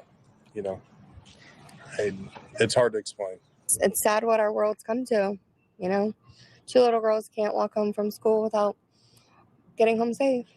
Neighbors still waiting for final identification of those bodies. Nevertheless, Superintendent Greg Briles met with staff late this afternoon to tell them it was a good possibility the 2 bodies found did indeed belong to their 2 missing students. It's tough. Any kind of situation like this, you learn to cope with it, but they don't teach you how to deal with this in superintendent school, and they don't teach you how to deal with it at principal school or teaching school or anything like that. You kind of lean on those who have had similar experiences in the past, and you just keep leaning. The superintendent says they never gathered students around today to discuss with them what they were hearing. They said they wanted to leave that to students' parents tonight, but if this is what they believe it is, they will have counselors available here for the rest of the week and beyond. And Delphi United Methodist Church is also opening its doors tonight at 7 to offer the community here support. And there are a lot of police presence here. In fact, about 40 members of various police agencies are in the area where these bodies were found, including policemen and officers from the FBI, from the state police, the county sheriff's department, and the city police department. Even the superintendent of the Indiana State Police came up here to Delphi today to be part of this search. And here's what he had to say. Tremendous coordination with an event like this, and we still don't know exactly who these folks are. But this is a small community in rural Indiana, and I want them to know that they're going to get any and all resources that they need to make sure this comes to a successful resolution. Thank you so much. I appreciate it. And we are now almost exactly 24 hours from when police first were notified that these 2 girls were missing. And the search has ended in some sadness tonight here in Delphi. This community is not used to this kind of situation. It's a low crime area, and police have a lot to deal with tonight. The investigation will continue throughout the evening. They're still processing the crime scene. The bodies have not yet been removed. The coroner will take a look at those bodies, and hopefully sometime tomorrow morning we will have some idea on the identities of those people found here in Carroll County. Now, I want to show you the area that we're talking about, where the search took place today. Drone Cam 13 flew over the rural area where 13-year-old Abby Williams and Libby German went missing yesterday afternoon. They were last seen near an abandoned railroad bridge, and where family members say they had gone hiking. John, this was the search center. This is where they coordinated a search involving hundreds of people, perhaps the entire community in some way. And the superintendent is stressing that all schools in the district will be on a soft lockdown. That means all doors to all schools here in the district will be locked, and they will be monitoring who comes in and out. That is something they say they do anyway. It's just that now with this investigation ongoing, they feel compelled to monitor even more closely. So here is what we know about the timeline of the disappearance of these 2 teenagers. Libby and Abby were dropped off in an area east of Delphi around 1 o'clock on Monday.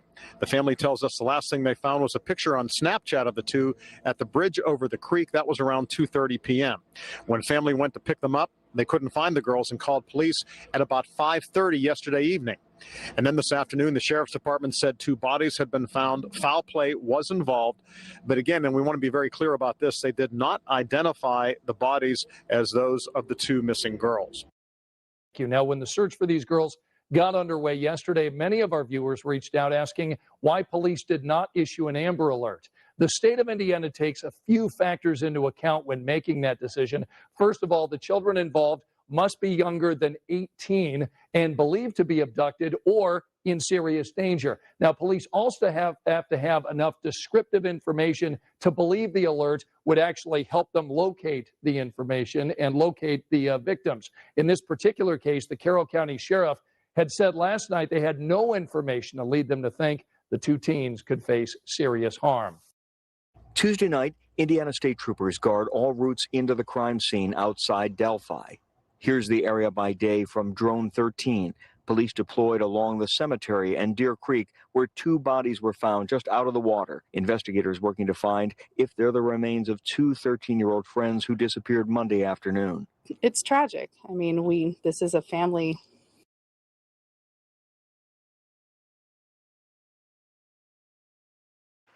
Okay. So I'm not 100% certain, but this might be one of the people who I seen out on the trails when I was in Delphi.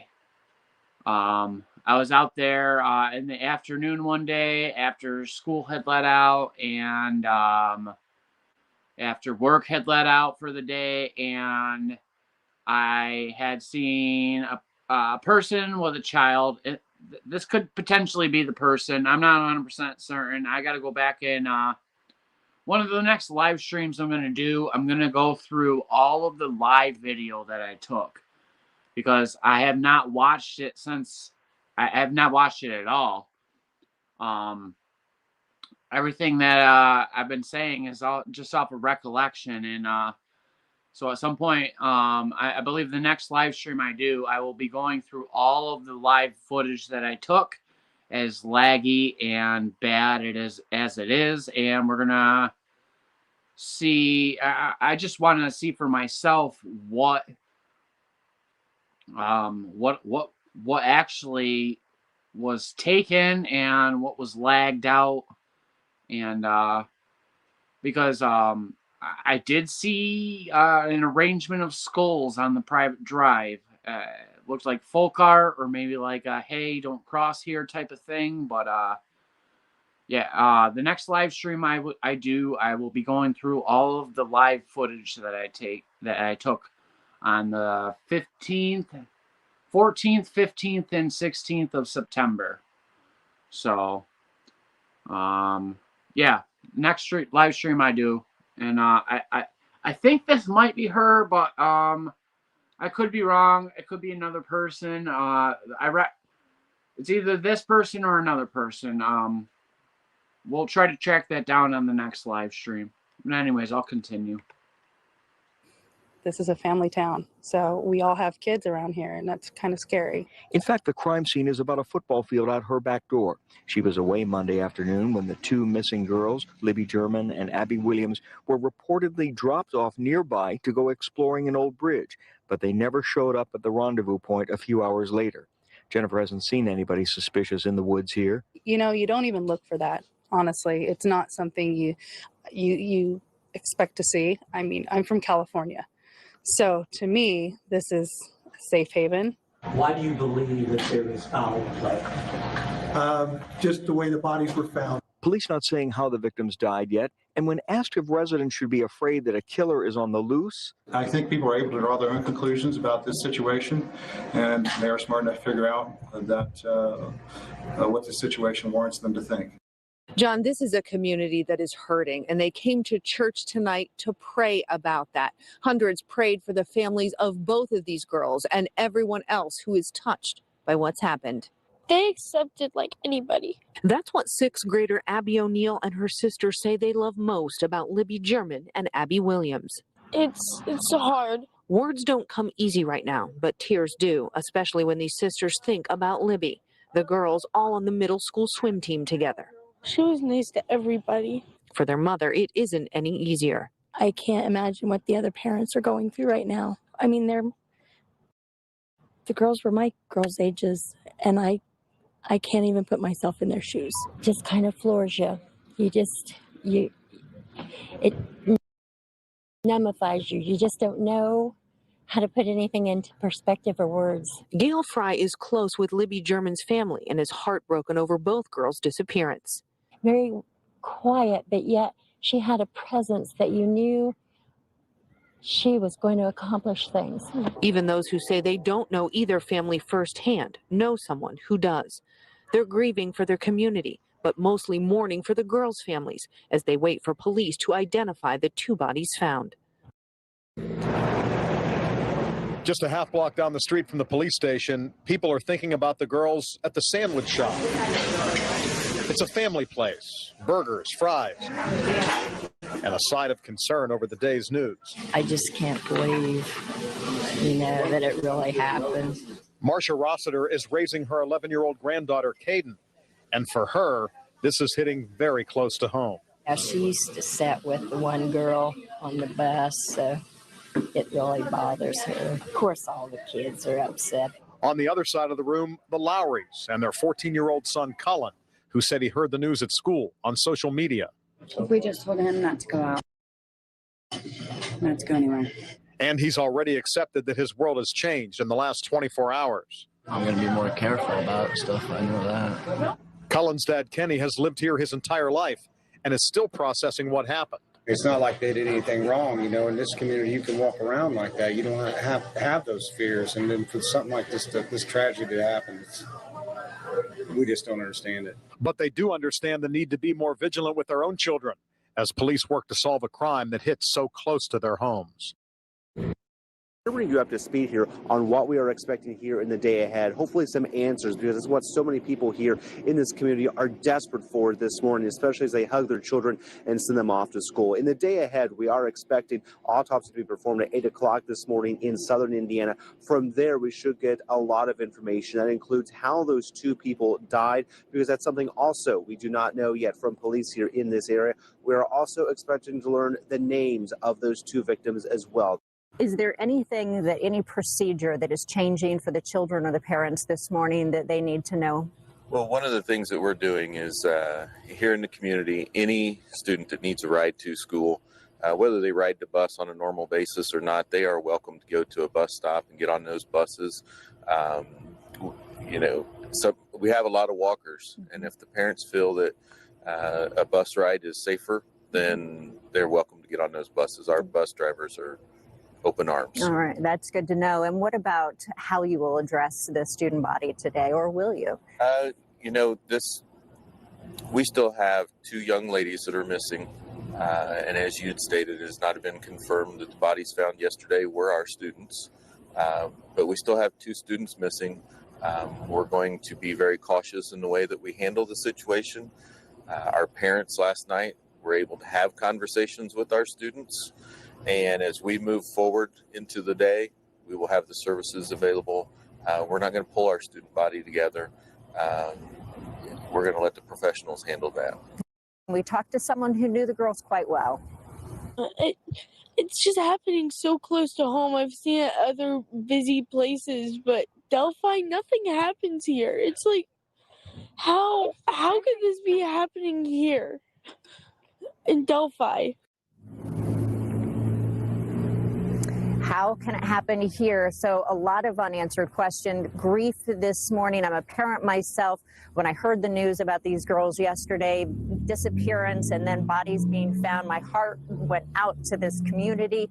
We're grieving along with them and waiting for word of what may have happened to the two girls. So what are other parents here? How are they addressing their children this morning? We're going to have that for you coming up here this morning.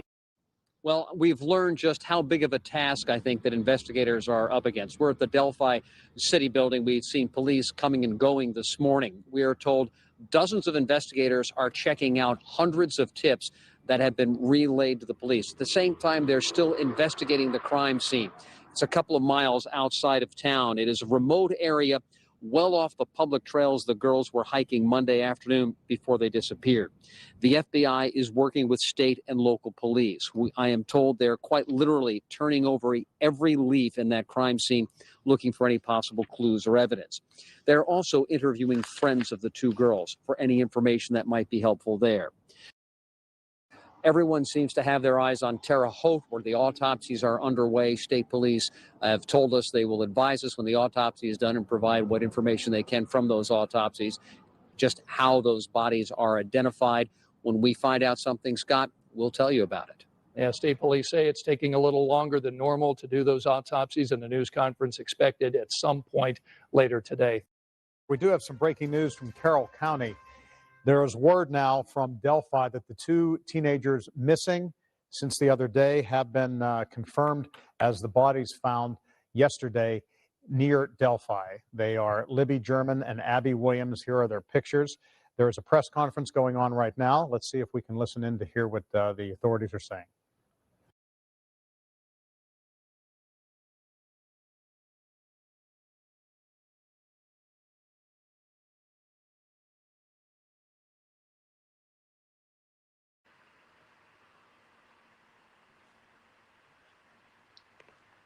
All right, so as you can see, there's a bunch of different news clips just in order. I had been intending to clip those all up and make them individual videos, and I will at some point. It's just a mistake I made to leave them all unclipped.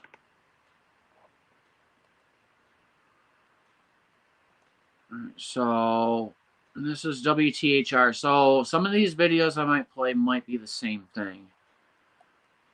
Not sure they are, though. This is WTHR reporter Emily Longnecker. A lot of fantastic female news reporters in Indiana. These ladies are, they work hard, and their reporting is bar none top notch. Shout out to the ladies. Now, this has been very difficult for the young people here in Delphi. Both Libby German and Abby Williams were 13 years old. They attended the Delphi Community High School, and the school gave a statement about an hour ago. Eyewitness News reporter Emily Longnecker is there with what the school is doing to help the students. Well, John, the folks here at the Delphi Community School Corporation started this day out hopeful that these two students, Libby and Abby, would be found. By 12:30, though, words started to emerge on social media with news no one wanted to hear. News school officials say they still cannot officially confirm. Nevertheless, Superintendent Greg Briles met with staff late this afternoon to tell them it was a good possibility the two bodies found did indeed belong to their two missing students. It's tough. You know, any kind of situation like this, you learn to cope with it, but they don't teach you how to deal with this in superintendent school, and they don't teach you how to deal with it at principal school or teaching school or anything like that. You kind of lean on those who have had similar experiences in the past, and you just keep leaning. The superintendent says they never gathered students around today to discuss with them what they were hearing. They said they wanted to leave that to students' parents tonight, but if this is what they believe it is, they will have counselors available here for the rest of the week and beyond. And Delphi United Methodist Church is also opening its doors tonight at 7 to offer the community here support. John?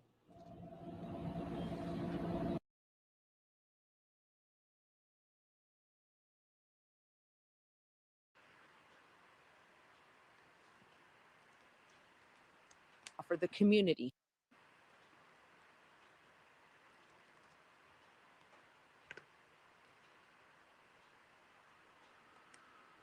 All right, so this is news about the Amber Alert. And I believe this explains why an Amber Alert wasn't issued. It has to fit a very tight criteria, otherwise it can be abused and misused in situations where, I don't know, but there's a very specific criteria you have to meet for an Amber Alert to be issued, and I believe this video explains all that. Now, here's the timeline about what has happened so far, the disappearance of these two girls. They were dropped off at a trail east of Delphi around 1 o'clock on Monday. The family tells us the last thing they found was a picture on Snapchat of the two on the bridge over the creek. That was around 2:30 p.m. When the family went to pick them up, they couldn't find the girls and called police. That was at about 5:30 yesterday evening. The community began searching all through the night. And then this afternoon, the sheriff's department said 2 bodies had been found. Foul play was involved, but they did not identify that the bodies were those of the 2 missing girls. Now, one of the things a lot of folks have asked us about is why an Amber Alert was not issued, and we want to quickly explain why. First of all, there are several criteria involved with an Amber Alert. There needs to be children under the age of 18, which they are. but there must also be the belief that children were abducted and in serious danger. There also needs to be enough descriptive information to help finding them, and that was there as well. So the main thing here is that what that kept police from issuing an Amber Alert is the belief that they had been abducted and were in serious danger. There was no way of knowing that at that time or believing that at that time. So Scott and Andrea, we are going to be here in Delphi. The coroner is taking a look at those bodies that have been discovered. There's still a lot of activity here related to this case, and we will continue to follow that and have more for you coming up at 5:30, 6 o'clock here on Eyewitness News, again on the Night Beat at 11, and of course at WTHR.com. Scott?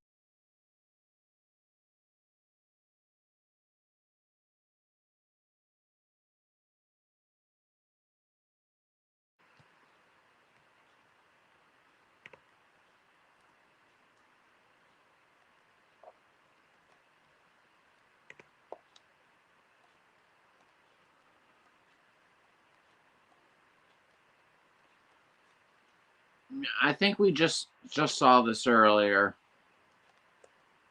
but for clarity, we'll let it run because it's Doug Carter. More Doug Carter equals more gooder. Our breaking news tonight at 5:30 continues in Carroll County, where the nearly 24-hour search for two missing girls is over tonight. These images that you're looking at here from Drone Cam 13. We flew it over the area where the 13-year-olds went missing yesterday afternoon. And from these pictures here, you can see just how remote the area is. It was late this afternoon that the news broke that many of us feared all across the state, the discovery of two bodies. But the sheriff would not go as far as saying the bodies are those of the two missing girls. They do suspect foul play. We've got John Stair in Delphi tonight at 5:30 with more on the investigation. John. You know, Scott, they have said that definitely foul play was involved here. And again, they have not released the identities of the bodies found in this rural area of Carroll County. But if you look at the faces of friends, relatives, and searchers, that does tell a story. The search for 13-year-olds Abby Williams and Libby German has been dramatically scaled back. And tonight, the coroner is examining the bodies found. Police are keeping all details right now very close to the vest, but listen to what they had to say. One thing the family asked us to do is to thank all the communities around Delphi and the people here in Delphi for assisting in attempting to locate these the two young children that were missing earlier.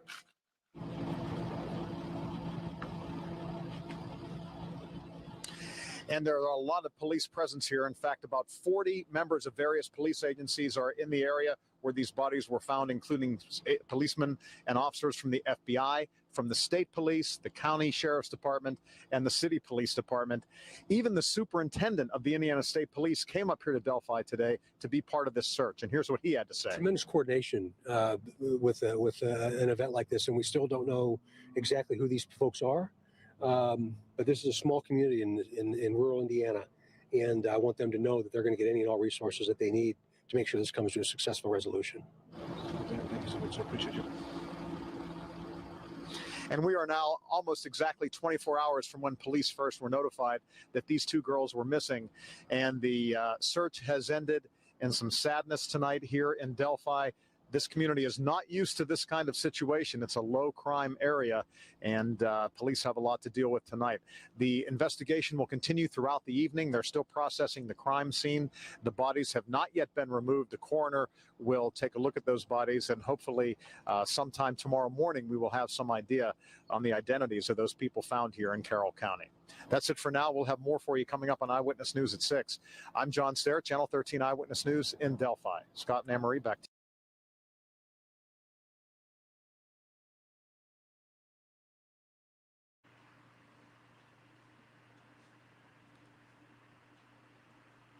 Okay.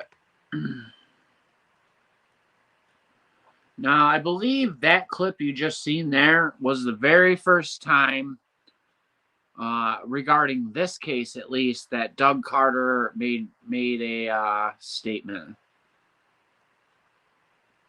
So Doug Carter is on the scene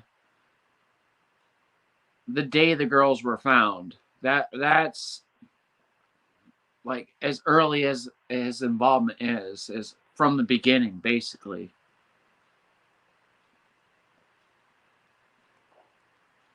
And this is another video here that I had not seen on YouTube anywhere. So I believe this is a website only video, which is why it wasn't on YouTube.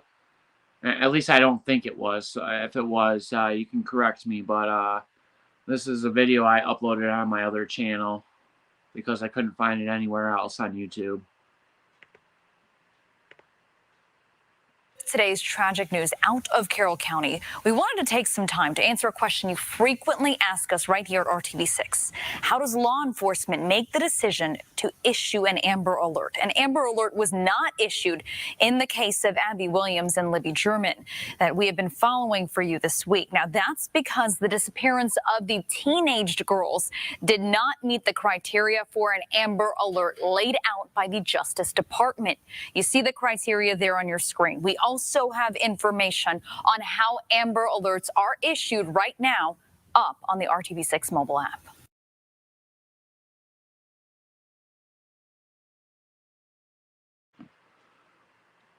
Let me bring this back up here. Wasn't Moidalize says, wasn't a shoe found near the underside of the bridge on the 13th? From what we understand, from Kelsey German, Kelsey was with one search group, and I believe David Erskine and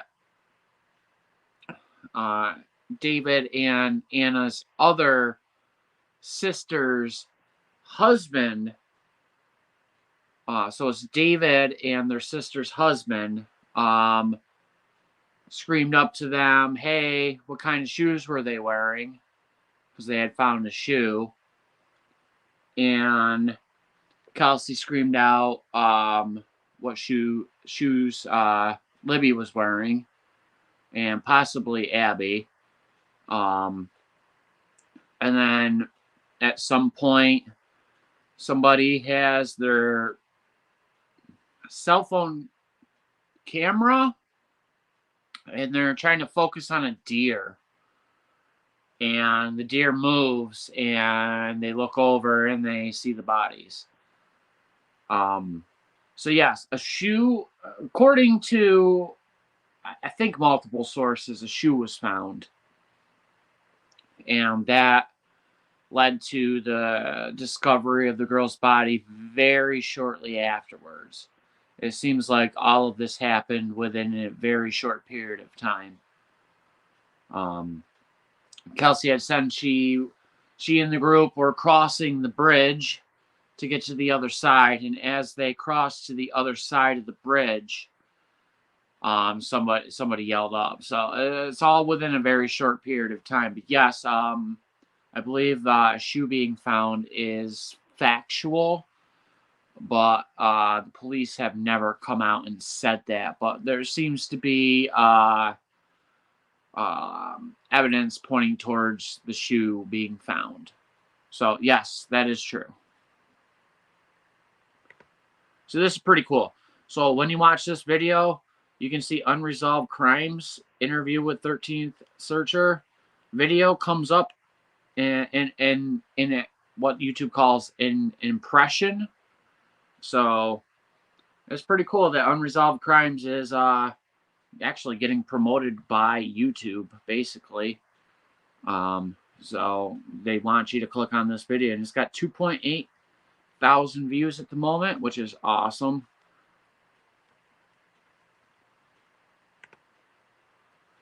All right, moving on to the next video.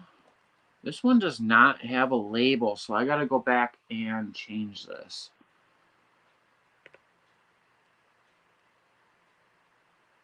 This is breaking news from Channel 13 Eyewitness There's still News. people out looking, but it has been scaled back. I mean, let's put it that way. After nearly a day of searching, a small town community's hope turns to heartbreak. The search for two missing 13-year-old girls leads police to 2 bodies. Here's the latest. Police have not yet identified the bodies as those of Libby German and Abby Williams. The girls disappeared after going hiking yesterday afternoon. But we do know foul play is suspected. Yeah, we've been in Delphi all night and all day following the search and the investigation. Our crews are talking with the community about their support and their prayers, and to the teen school as they help the girls' classmates and teachers as they wait for more news. Eyewitness News anchor John Stair joins us live in Carroll County tonight, where a prayer service will start there within the hour. John.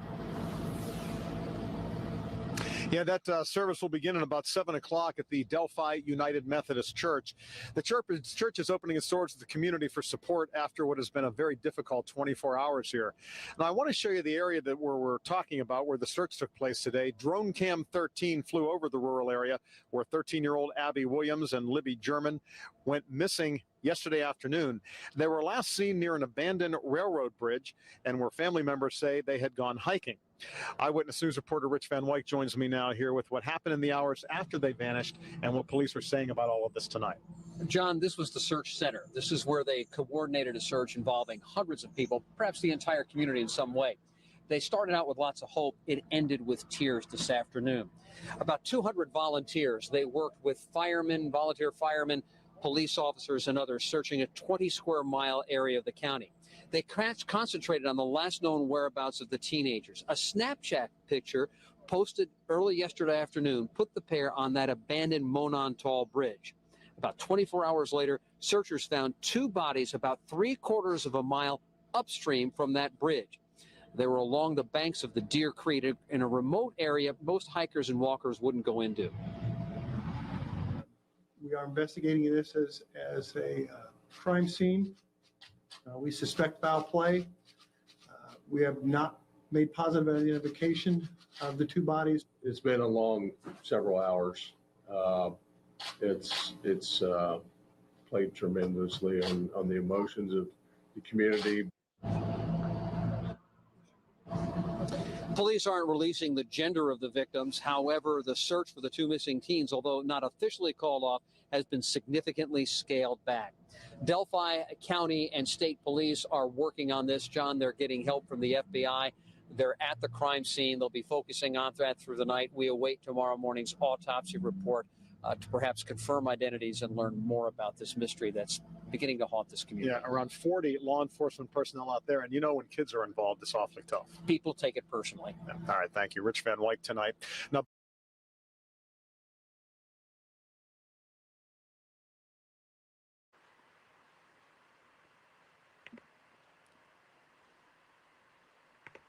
Yeah, I have to make a note to self. You got to add a description for the video.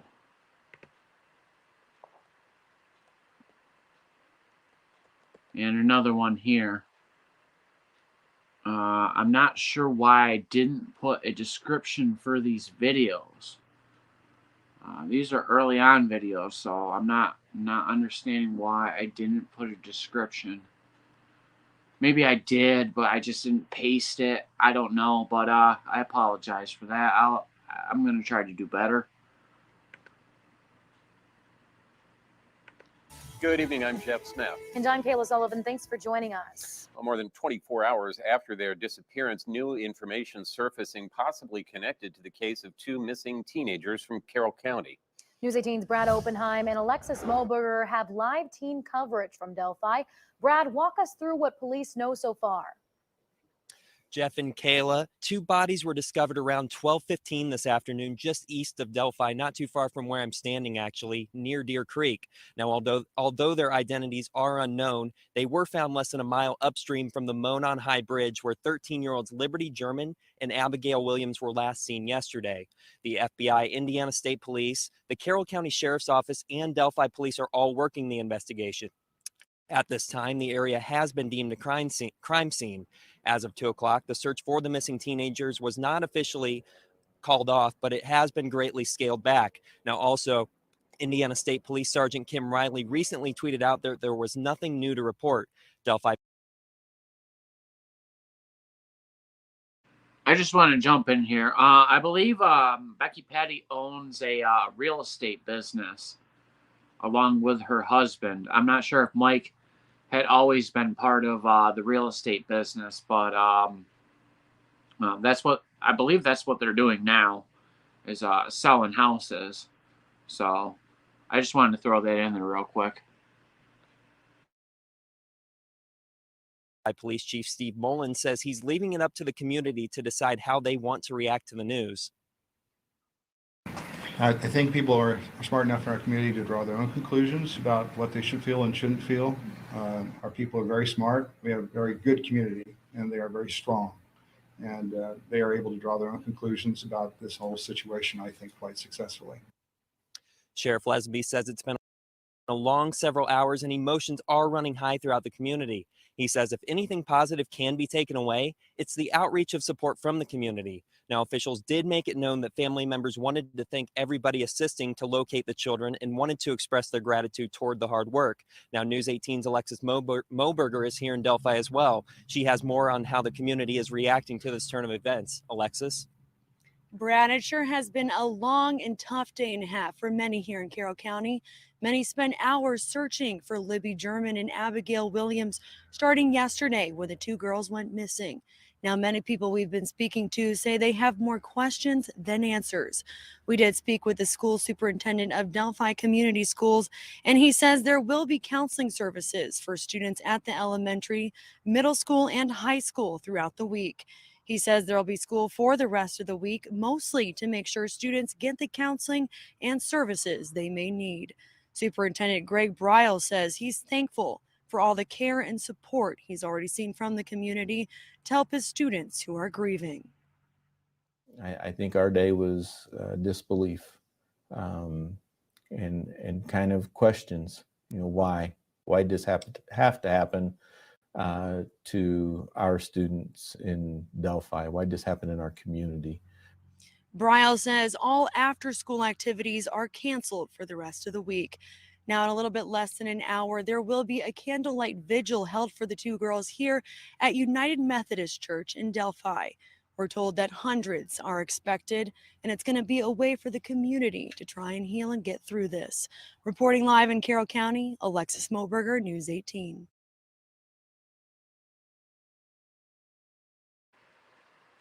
So yeah, that Alexis Moberger, yeah, she's a very good reporter. And I'm sorry, I believe it's called dead naming people. She's not Alexis Moberger anymore. I believe she has a new last name because she was married. So I apologize for dead naming her. Let's see if we can actually fix that. Let's look up Alexis Moberger and find out what she's going by today, so we can try to call her what she wants to be called.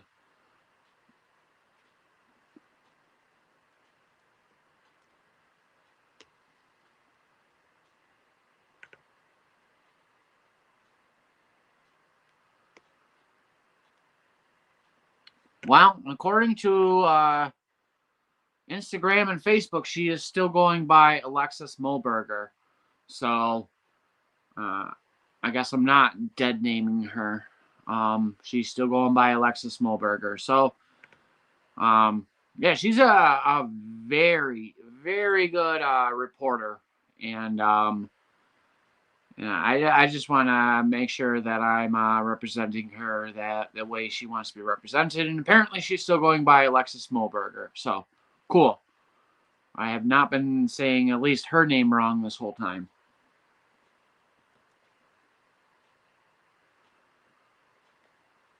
Yeah, for any of you out there, there's a new term called dead naming.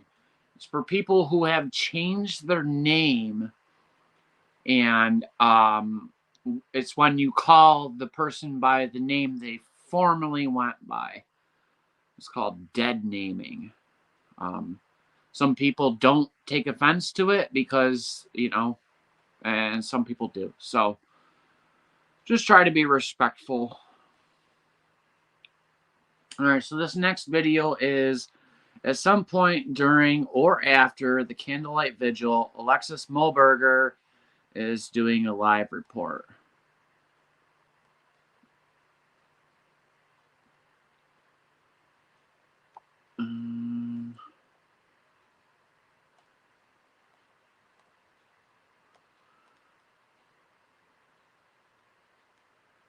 If you can see here, this lady and this gentleman were they look like, I don't know, they look young, they look like babies. And this is 5.5 years later. They probably have some wear and tear in them now, but and these are it's a video about Candlelight Vigil. In Carroll County are feeling loss, hurt, and anger after 2 bodies are found near Deer Creek. Police made the announcement at the same time. They said they were pulling back search efforts for 2 missing 13-year-old girls. Tonight, a candlelight vigil was held at the United Methodist Church in Delphi. News 18's Alexis Moberger was there and reports what the 2 girls meant to the community. Alexis? Brittany, this all comes after hundreds of people searched for Liberty German and Abigail Williams for hours. Tonight, there was a church at this church. There was a candlelight vigil held, and it was a chance for many to come together, hold hands, and try to move past this tragedy. It's really hard. It's hard to even think that someone in Delphi would do something like that. But the unthinkable happened when 13-year-olds Liberty German and Abigail Williams went missing Monday. It's really hard, you know, because I have a daughter of my own. It's really hard. People spent hours searching for the girls, and Tuesday, police say 2 bodies were found near Deer Creek in Delphi. Police still have yet to ID the bodies. When we found out, it was more of one of the things, like, I didn't even know how to feel because my bones were shaking. I found out in class, and I just cried my eyes out. Carrie Toole was one of Liberty's and Abigail's classmates. She says it's going to take a while to heal, but helping students heal is Delphi Community School Superintendent Greg Bryle's mission. Well, we started the day out with hope that these 2 young ladies would be found safe and sound, and unfortunately it ended with, I think our day was disbelief. Bryle says counseling services will be available for all students throughout the rest of the week. Well, our first priority right now is the safety of our kids moving forward. We will be on a soft lockdown in our buildings throughout the rest of the week. But others in the community are also trying to heal. Angry, I guess. Really sad. A candlelight vigil was held at the United Methodist Church in Delphi. It was a chance for people to remember Libby. It was very kind and hilarious and just very open and just really kind. And Abigail. Very happy all the time, very energetic and creative, and she's funny. And the people who searched for the girls never gave up hope. The autopsy is scheduled for tomorrow morning at 8 in Terre Haute. We will continue to bring you updates on the story as they become available. Reporting live in Carroll County, Alexis Moberger, News 18.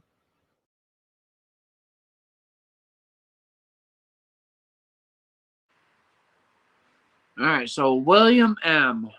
Wow, they took Kevin Klein to the river. So they took him out of jail for that. I didn't know that. That is rumor. Rumor and innuendo at this point. Not confirmed. The murder sheet report. I don't want to say that.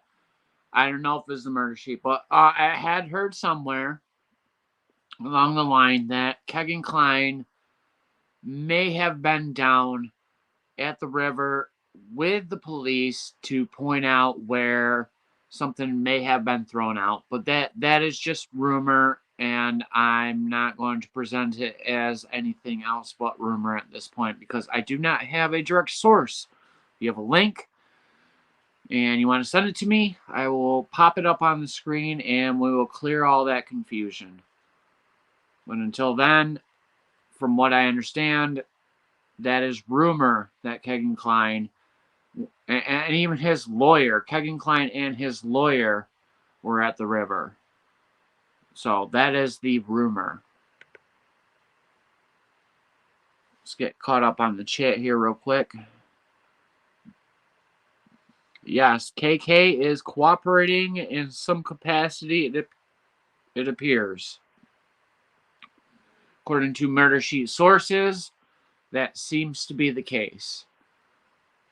I don't know who their source is, and they could be being fed a whole bunch of malarkey, but who knows?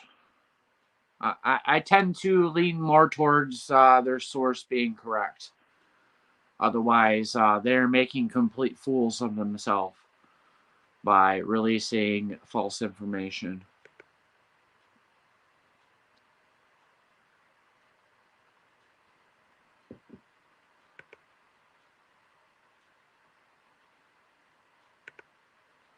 Right. I have not seen a picture of Kegan Kline by the Wabash River. Only rumors that he was there.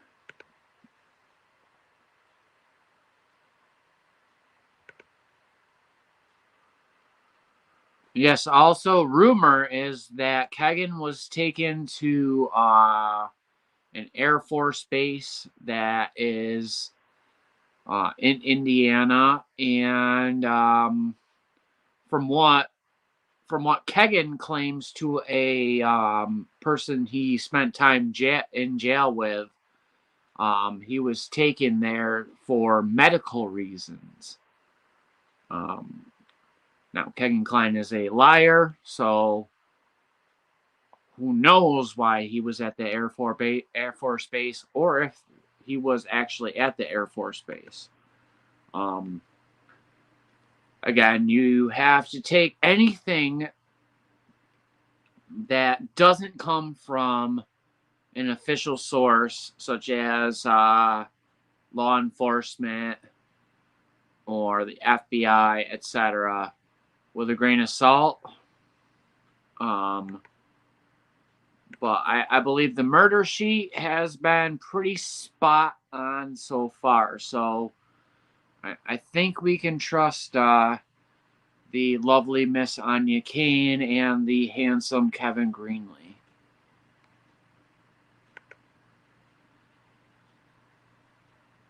Yeah, speculation. Speculation from reliable sources.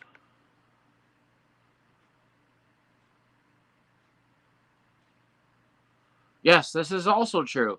Law enforcement has also not confirmed that the river search is Abby and Libby related. I had heard early on that it could be all part of a training exercise. Now, whether or not that is true, that is something that I've heard. I'm going to lean more towards it has something to do with the case more than it does not, but there's always a possibility that it was just a training exercise, so who knows? There will be no link. Good night to all in chat. Gotta get some sleep. Salute, bro. Justice for Abigail and Libby. Good night, William. Yes, good night, William. Thanks for stopping by and joining in on the discussion. And I hope you'll stop back in future streams. You're always welcome here. And you had a lot of really good points. Thank you. All of you tonight have had some really good points and really good discussion that I've been throwing on screen here for everybody else to read. So thank you very much. All right. We're going to play a couple more videos and then we're going to call it a night. And then we'll pick up back the next time we do this Hangout plus news footage live stream. Right where we left off last time. I'll play like one or two more videos and then we'll call it a night.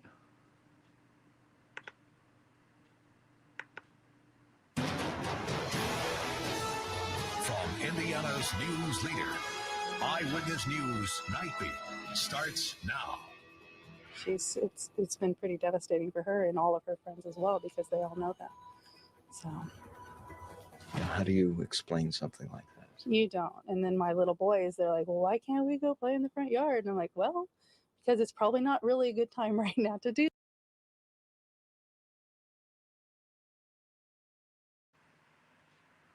Again, I think, I'm not 100% certain.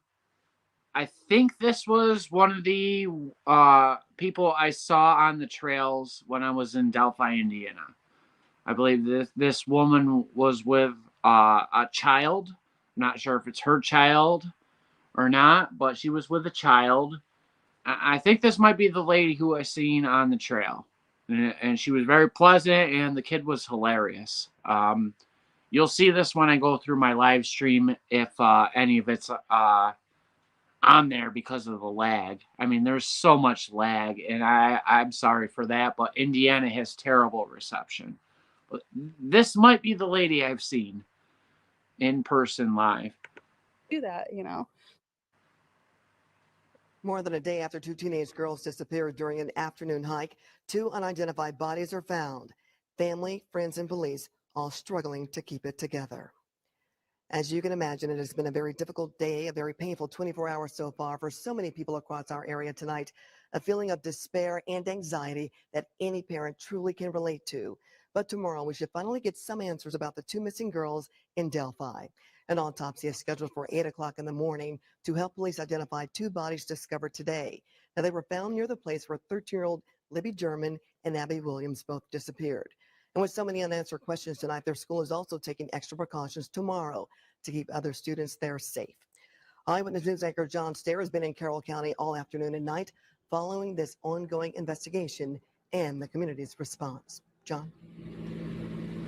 Andrea, the investigation here is far from over, and people in this community are hoping that tomorrow's autopsy will finally provide some clarity about what happened. State police were out at the crime scene near Delphi late tonight, blocking the area where officers discovered the two bodies. They do suspect foul play, but they have not yet said who died or how they died. At the same time, family, friends, and strangers gathered to pray for 13-year-olds Libby and Abby as they wait for news about their disappearance. Eyewitness News reporter David McAnally is here with me now. He's been following this investigation throughout the night. And what can you tell us at this point? Police just can't confirm that information right now, can't confirm the identities of the two victims who were found today. We'll have to wait for the autopsy results. Also, they're not saying anything tonight about how those individuals died, how were found along that riverbank. We may know more on that tomorrow as well. Tuesday night, Indiana State Troopers guard all routes into the crime scene outside Delphi. Here's the area by day from Drone 13. Police deployed along the cemetery and Deer Creek, where two bodies were found just out of the water. Investigators working to find if they're the remains of two 13-year-old friends who disappeared Monday afternoon.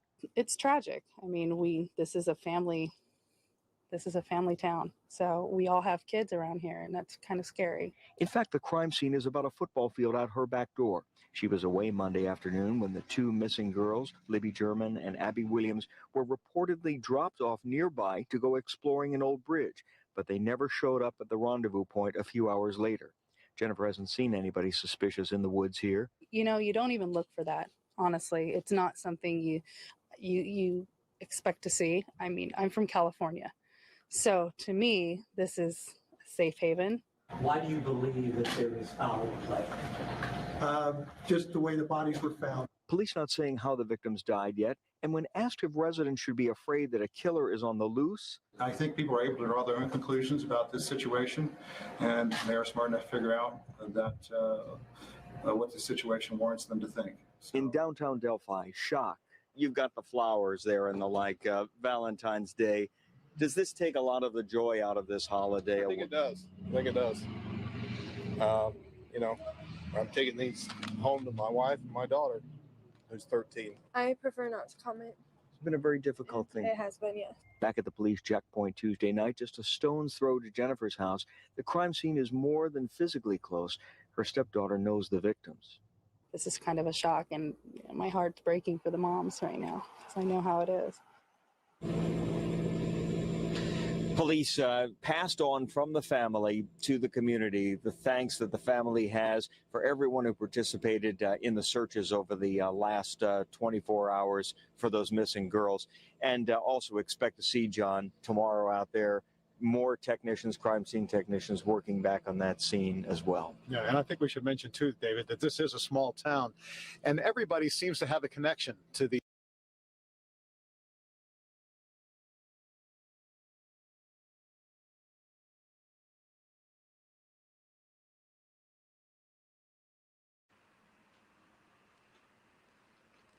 All right, so I think we're getting close to the end of February 14th concerning videos. Yeah, that video I just played right here, as far as I know up to this point, might be the last video of the day on the 14th of February. So what we'll do is we'll go to the 15th, and we're going to play the first video of the 15th, if there is one, and then we'll call it until next time, and we'll pick up right where we left off. But as you can see here on the website, which is in the description below, that I'm adding newspaper clips from newspaper.com, whatever they have available in the archives, many newspaper clips regarding this case. And you can go on the website and you can read these as I post them. So you have a front page of the Journal and Courier for the 14th or the 15th, which might be the first newspaper to feature the story. And then you have a newspaper clipping. So this is the Journal and Courier, the Times,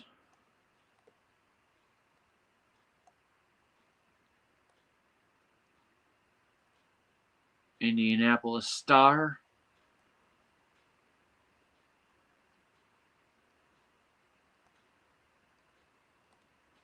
yeah, just there's so much information and I have such little time.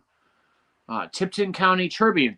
Interesting thing about Tipton County, that's where I popped one of my tires on my way out of Delphi to my next location, which was Indianapolis maybe, or I think maybe St. Louis, Missouri maybe. But yeah, we headed straight from where we were staying in Lafayette, Indiana, right outside of Delphi, to we went all the way down to Florida. So, and the next stop, I can't. Louisville, Kentucky. Yeah, Louisville, Kentucky was the next stop from there. But yeah, we blew a tire out in Tipton, Indiana.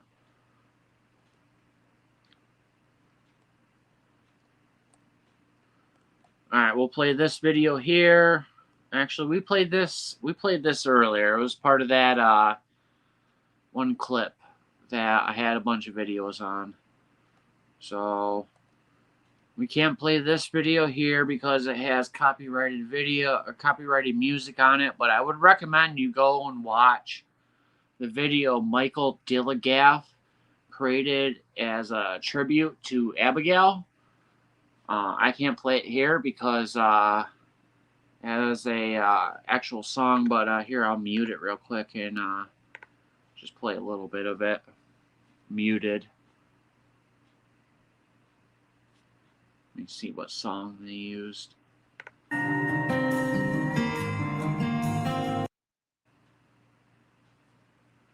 It's about as much as I can play. But Michael Dilligaff was a friend of Abigail in some sort of way, or maybe family in some sort of way. But he made a tribute video.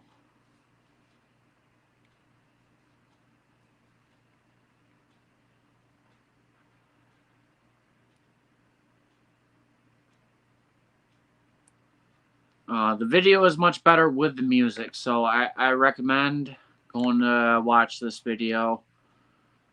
Copy the link and post it in the comments here if you want to go check it out. Or you can go to the website and go to February 15th on the website, and this video is there.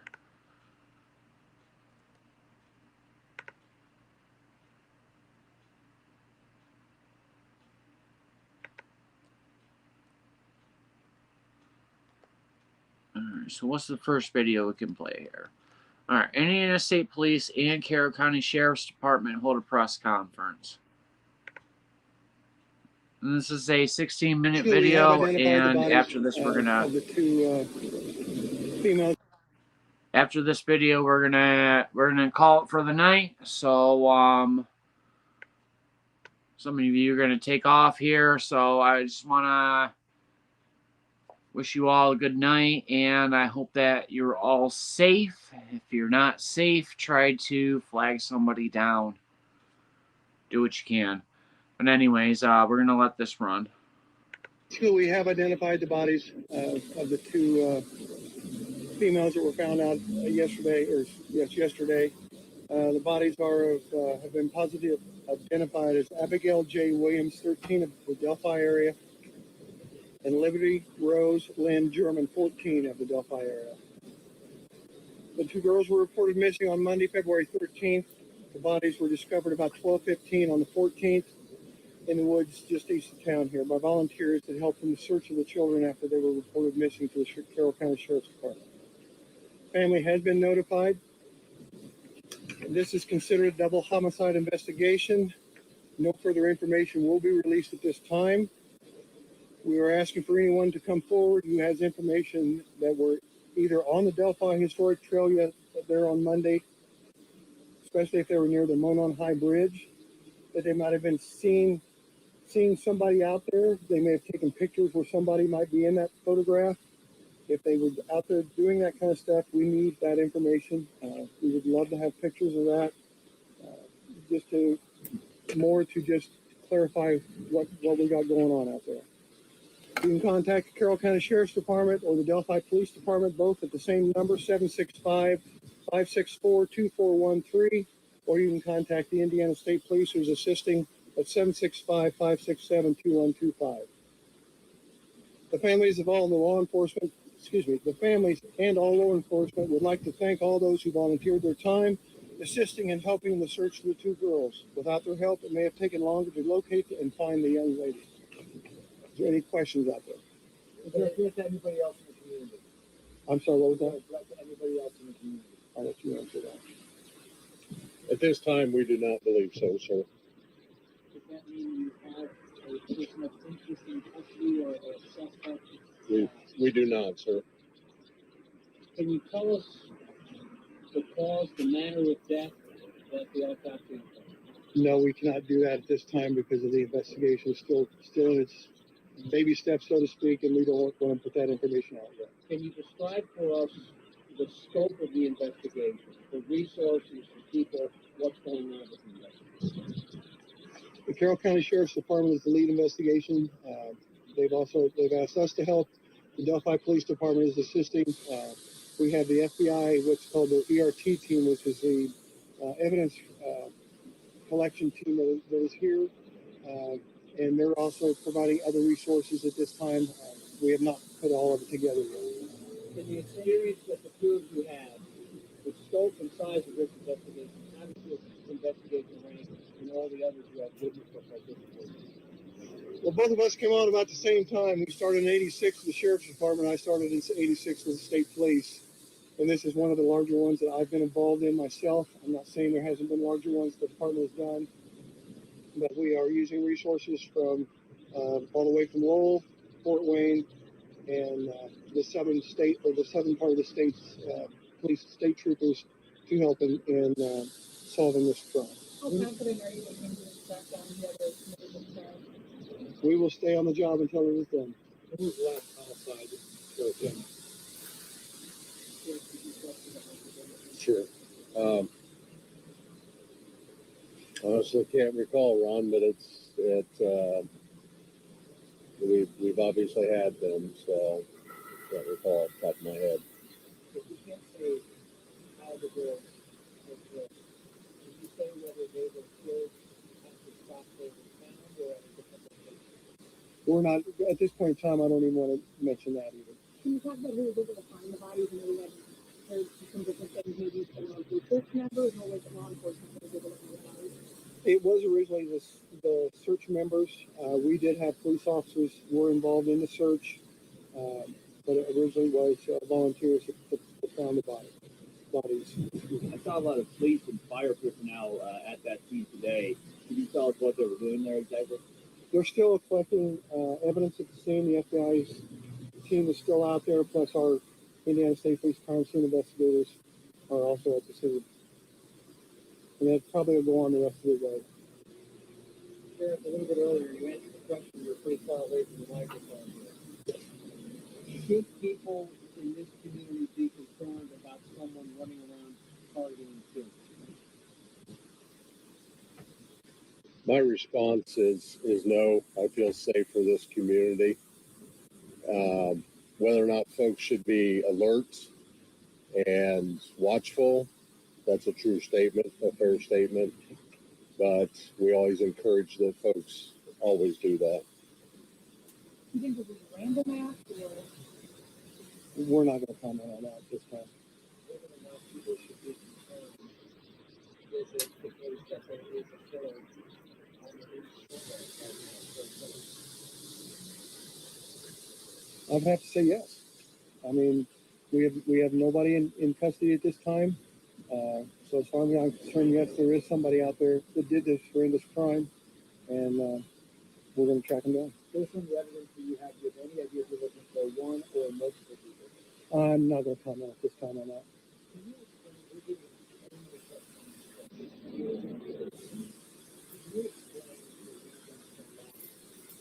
Stating the class of man was I know protect the investigation, but can you talk about how guarding that information protects the investigation? Sure. Obviously, as you well know, that some of that information could be key in a prosecution. And so I feel like that information at this current time needs to be protected so that we make sure that the case is properly handled when the time comes for criminal prosecution. Hundreds of tips coming in from all over the place. Are family members unable to help you guys through some information that can help in this investigation? We have talked to the family members, but as far as information, I cannot say one way or the other. Has the Delphi area ever had a double homicide or a child homicide? Not neither that I can recall. Sheriff, given nobody's in custody, are you going to be doing anything different from a law enforcement side in terms of staffing, trails, increasing patrols everywhere, anything different than the different done before? We will, I believe, be more vengeful, or I should say vengeful, but mindful of a lot of the trail system is within the city of Delphi and part of their property. And so we will assist the city police with any additional law enforcement that they need. We will always be, and always invite folks to contact us with any suspicious activity that they may observe or anything that just does not look right. We always encourage that.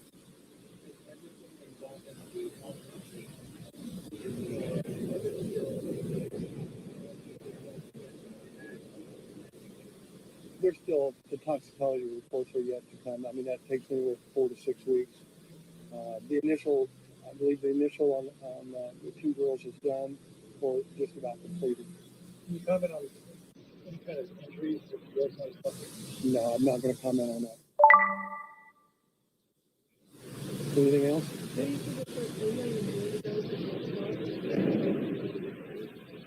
I am not familiar with the trail system, so I can't really say. Are you? I'm sorry, what was the question? She was wanting to know if where the girls were dropped off and where they were supposed to be picked up. That information. That information is yet developing. What about the time of death? Are we able to tell that at all? That has not been advised to us at this point in time, and I'm not sure if we're going to be able to release that or not. But we have not been advised of that yet. You mentioned that the Amber Alert was helpful because the time frame is pretty short, right? Correct. And the situation of the whole thing, don't get me wrong, there's nothing wrong with Amber Alert. I think it's a great thing. It's just at this point in time, I don't think it would have helped as much as what we would like it to do. Have you gotten any clues at all as to why someone would want to kill these two girls? I couldn't comment on any of that.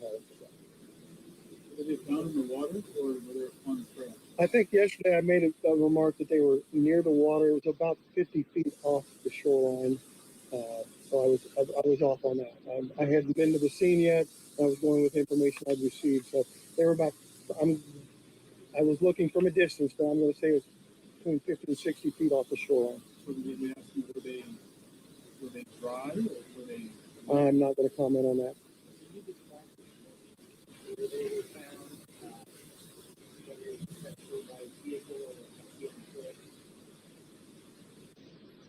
Yeah, they were.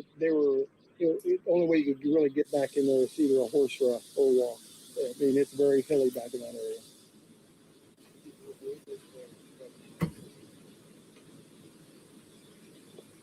It actually was not even on the trail itself. It was on private property. Should people be avoiding the trails? I'm not going to say one way or the other. Again, people just have to realize that this has occurred and to be mindful and watch what's going on around you.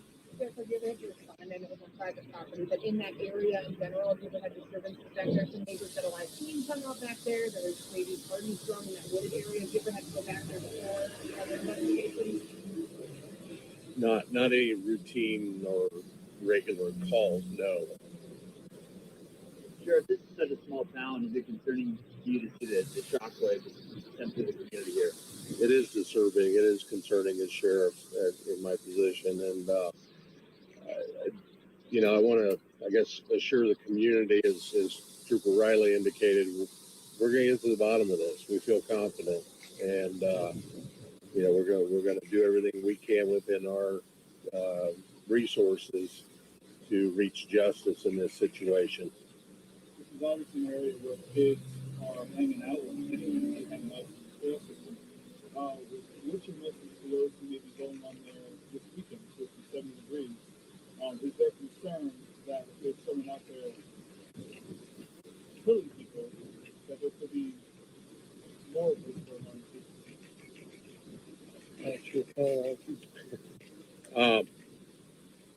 Again, I refer back to what I said earlier, and folks just simply being, I don't want to discourage anyone from using the system. And as far as the trail system, it's there for a purpose, for recreation. And so I feel that folks should continue with business as usual, but be more mindful and watch their surroundings, the environment a little closer. And again, report anything that doesn't look right or looks unordinary to us, and so that we can follow into it.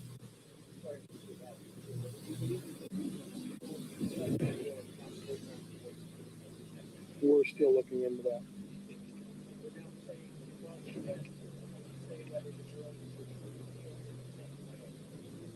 I'm not going to reply to that either.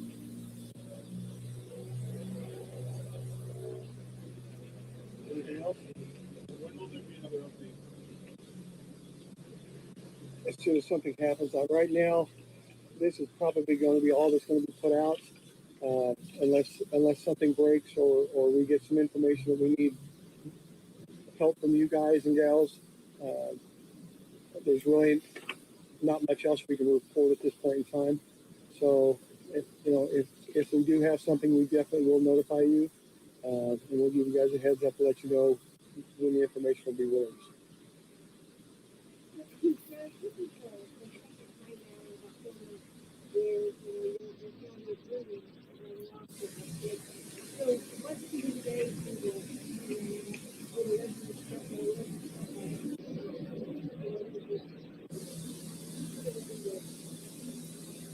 Right.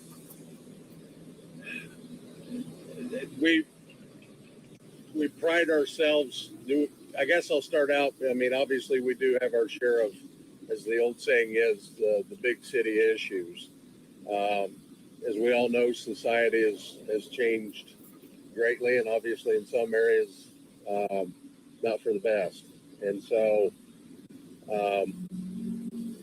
if I just again refer back to that, we are here for a purpose and keeping our community safe. And I'd still like to think that our county is one of the safest in the state. And we will do everything we can to continue with that. And, what's happened the last few months is obviously very unfortunate, but the thing I draw from is the community support from everybody. Obviously, you all witnessed it yesterday with the volunteers that came out and came forward and said, how can we help? That's, to me, that shows a strong community, a strong faith in what we have here.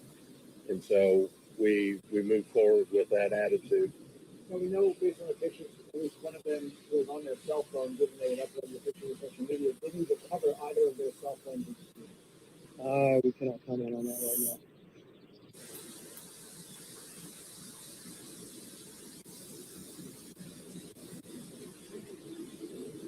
I want to thank you all for coming. Thank you. Sorry, yes, you had a question?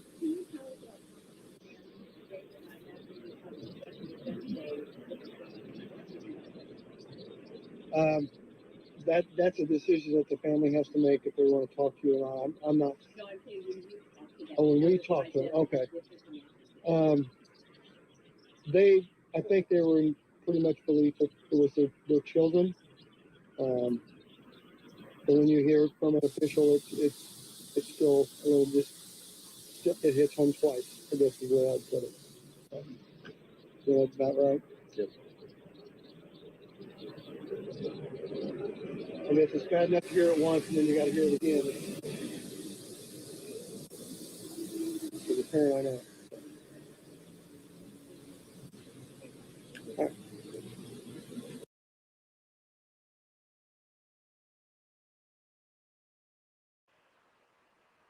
All right, so I just want to thank everybody who spent their night with me, or if you're across the globe, spending your day, or anywhere in between.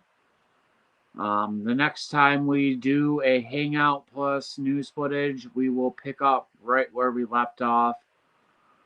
What I was saying earlier in the live stream, the next live I do will be about my live footage.